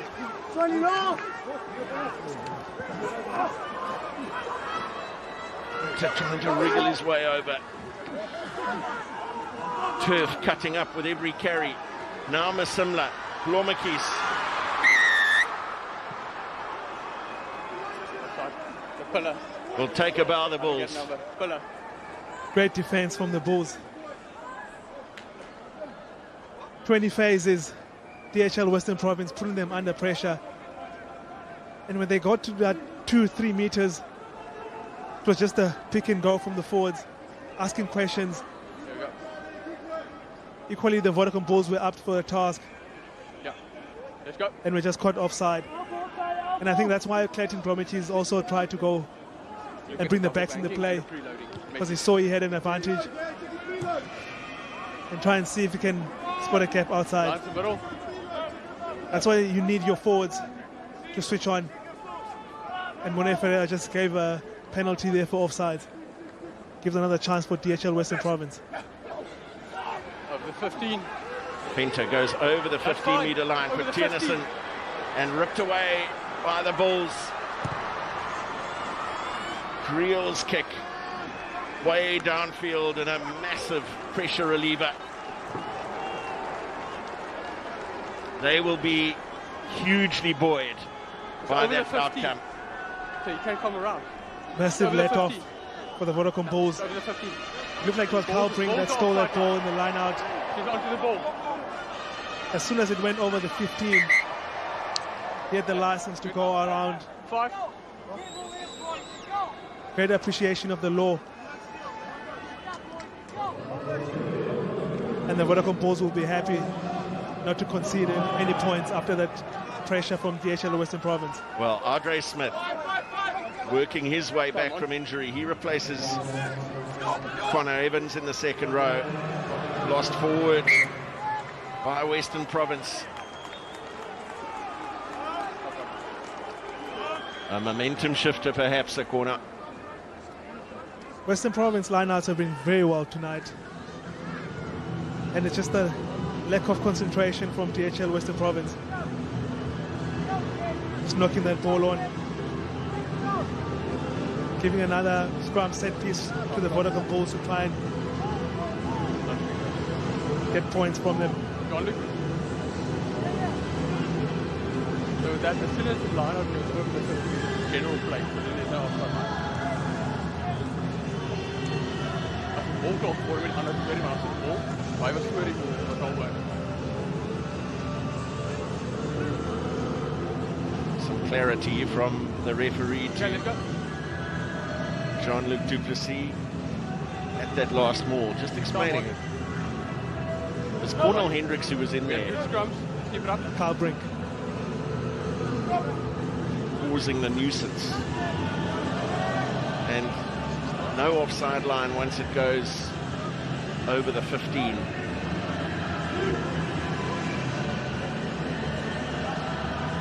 Crouch! 5!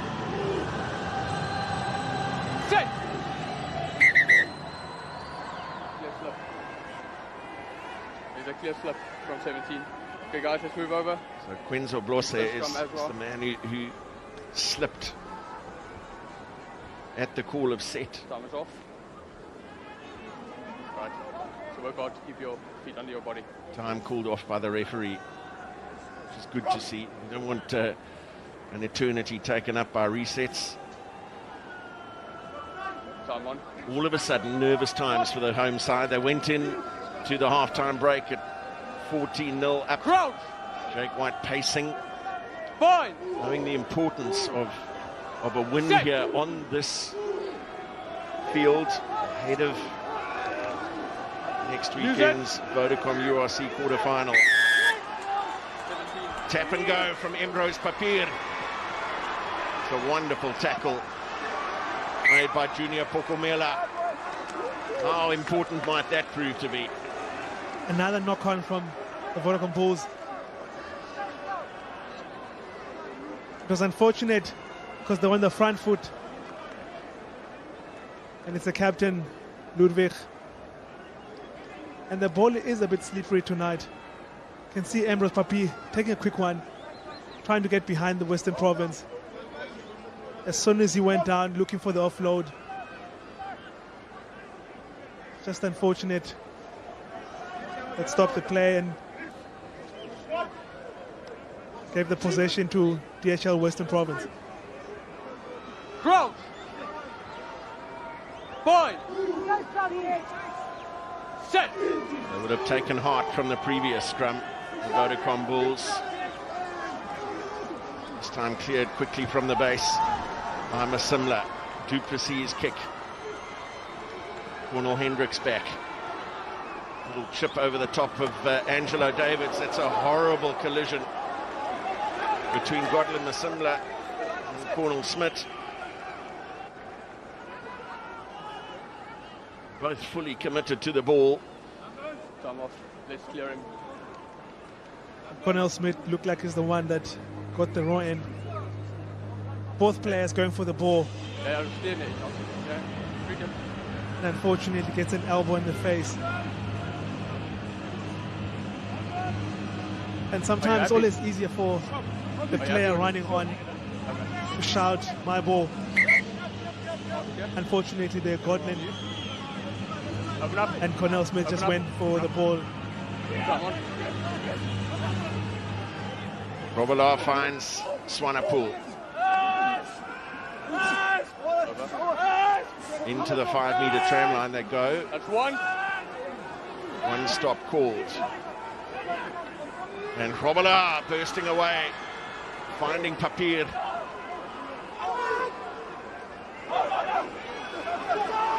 And Western Province with a stunning counter-ruck. Winning the ball back, away by Du Plessis, Blomekis.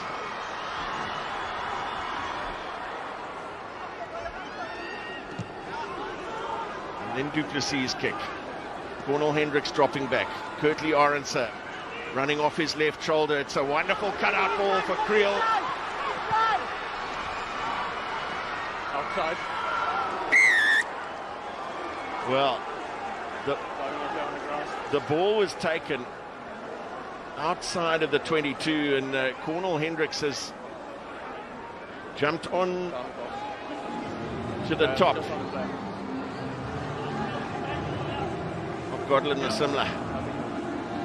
Cornel Hendricks won't be happy with that. He knows very well that you can't dive on the player, especially when he's on the ground. Could have just stood his ground, try and put pressure, either go for the steal or counter.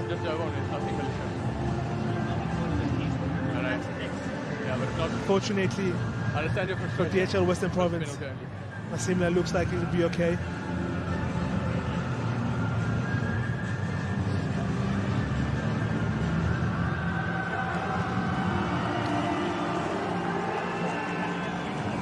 Okay, 14.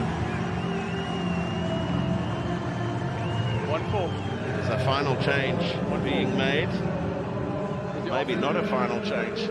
Thomas Bursey is still on the field. Damien Marcus onto the right wing. And Luke Burger, the man making way.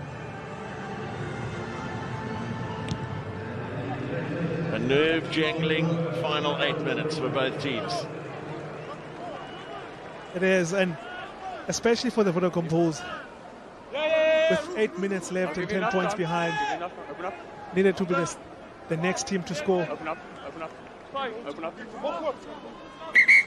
Open up. Should open for an entertaining last 8 minutes. Oh, over the top they go. And Kyle Brink is quick to pounce for the Bulls. A couple of lineouts in a row going awry for DHL Western Province now. Lost forward in contact with Ruan for Mark. No, it's a charge down. It's a charge down. It's a charge down. Then the chip from Cornel Hendricks. Lost forward. Over. Advantage called over. Tennyson with a carry. Turnover's good. And turnover made by the Bulls. Can they work it away to the left? No! It's an interception.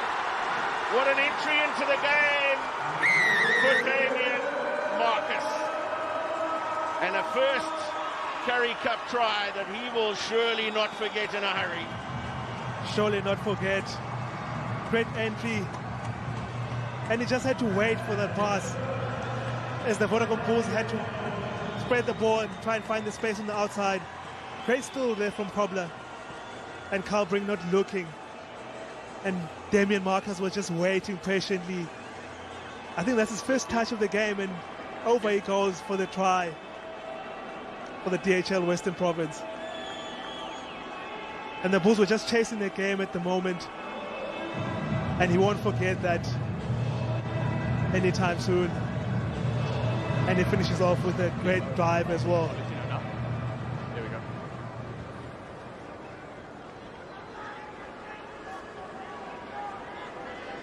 Well, crucially, that takes the home side 15 points ahead, still with a kick to come. So back into a position where the Vodacom Bulls need to score 3 times.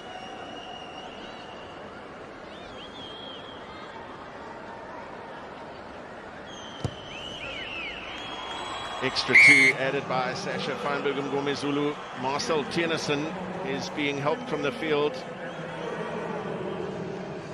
And Carl Brink just had to have a glance and see who was on his outside. Yeah. Because of the pressure from the defense from DHL Western Province. Just sort of did a no-look pass. 22 and they had the numbers. And 18. But Damien Marcus was just waiting for that pass. So Thomas Bursey and Corne Weibach are on for Western Province. 22 and 18. Marvin Mazibuko. All good. He's put in an excellent scrumming performance at tight head this evening. Replaced by Weibach and Thomas Bursey on. Backwards.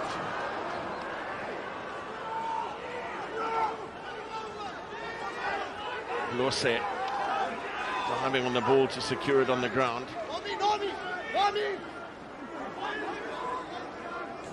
Warner Smith just unable to get over the ball in time after the carry from Gary Porter. Bursey off the left boot. Kurtley Arendse can't get around Angelo Davids.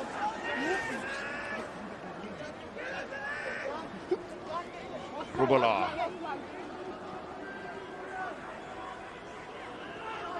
Tackle from Weibach. Long, expensive ball over the top for Creel.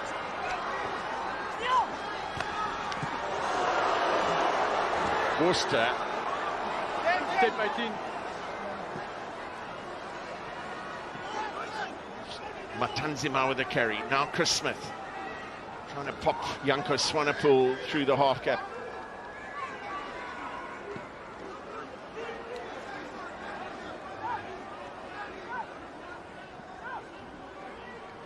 Kyle Brink coming around the corner. And now Smith hunting for Cornel Hendricks, who taps it back on the inside for Grobbelaar. Looks to his inside. Bursey gets his kick away. And Creel tracking back. Chris Smith. In Gans. Wonderful ball for Steenkamp, and inside for Papier. Ambrose Papier will go in. They are still not done. They will take this quickly. Chris Smith will surely... We will clear it. I didn't have a clear off the shoulder, but we will clear it. They still believe they have a chance. If it's in the and air, I like how they started slowly. Chris Smith just seeing the space on the right-hand side. Here, Steenkamp. Come up. Yeah. And Empo's probably finishing off, but it looks like Monet Ferreira's. So Marius Jonker has been called in. Okay, we're looking at a forward pass by the Bulls. Forward pass. Leading up to the try. They're looking at this pass, I think, from Chris Smith. Okay, yes. Oh.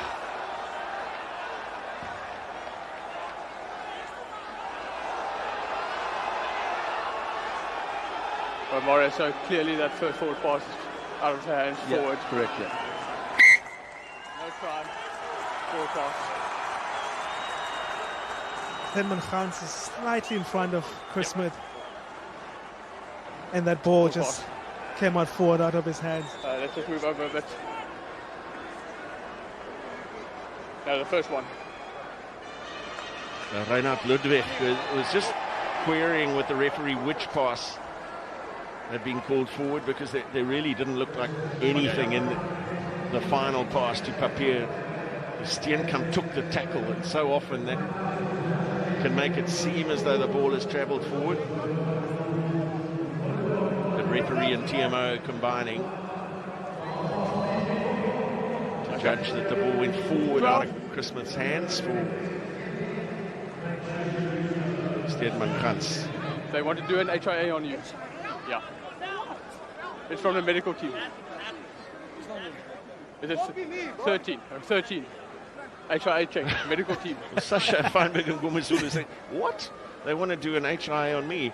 And it was actually his centre partner, Cornel Smith. Right. Time on.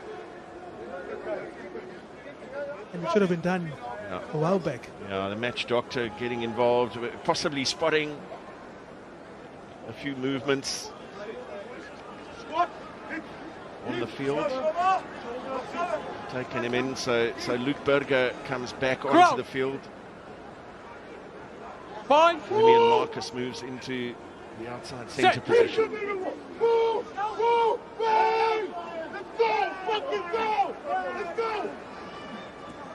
Percy.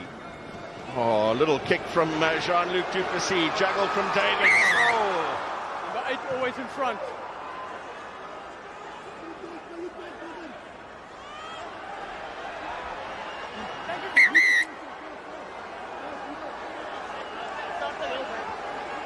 Well, it hasn't been short of scuffles. Imagine how the passions are going to be running a week's time. It's what we're going to see next week. You're going to have the option of a scrum. Juan Vermaak and Gary Porter just having a scuffle of the ball. Number 8 always in front. The penalties against Keke Morabe, it was a, shall we say, fascinating little kick from Jean-Luc Duplessis. He's never short of a thrill or two. And it almost worked out. Keke just had to wait for Ashley Davis to put him outside.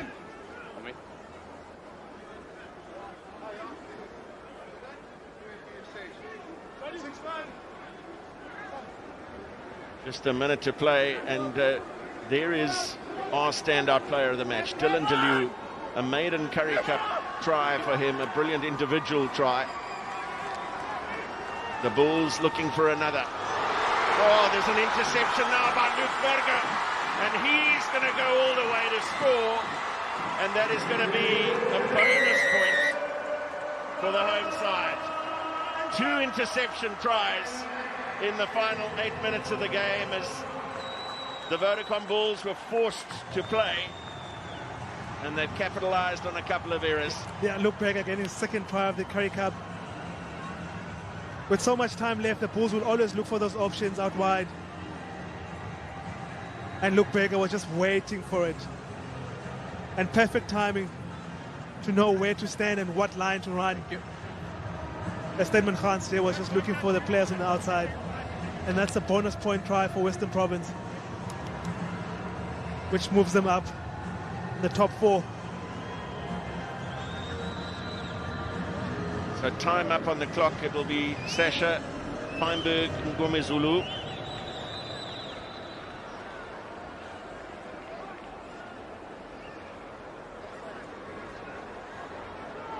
who's kicked one penalty and also 4 conversions to go along with his try in the game. 1 of 4 scored by DHL Western Province. They left it late in the second half to grab their 3rd and 4th tries through interceptions from Damien Marcus and Luke Burger. For the Vodacom Bulls, a try from Harold Forster, converted by Chris Smith, but it's a bonus point win for the home side. Full time at the DHL Stadium. It's Western Province 31, Vodacom Bulls 7.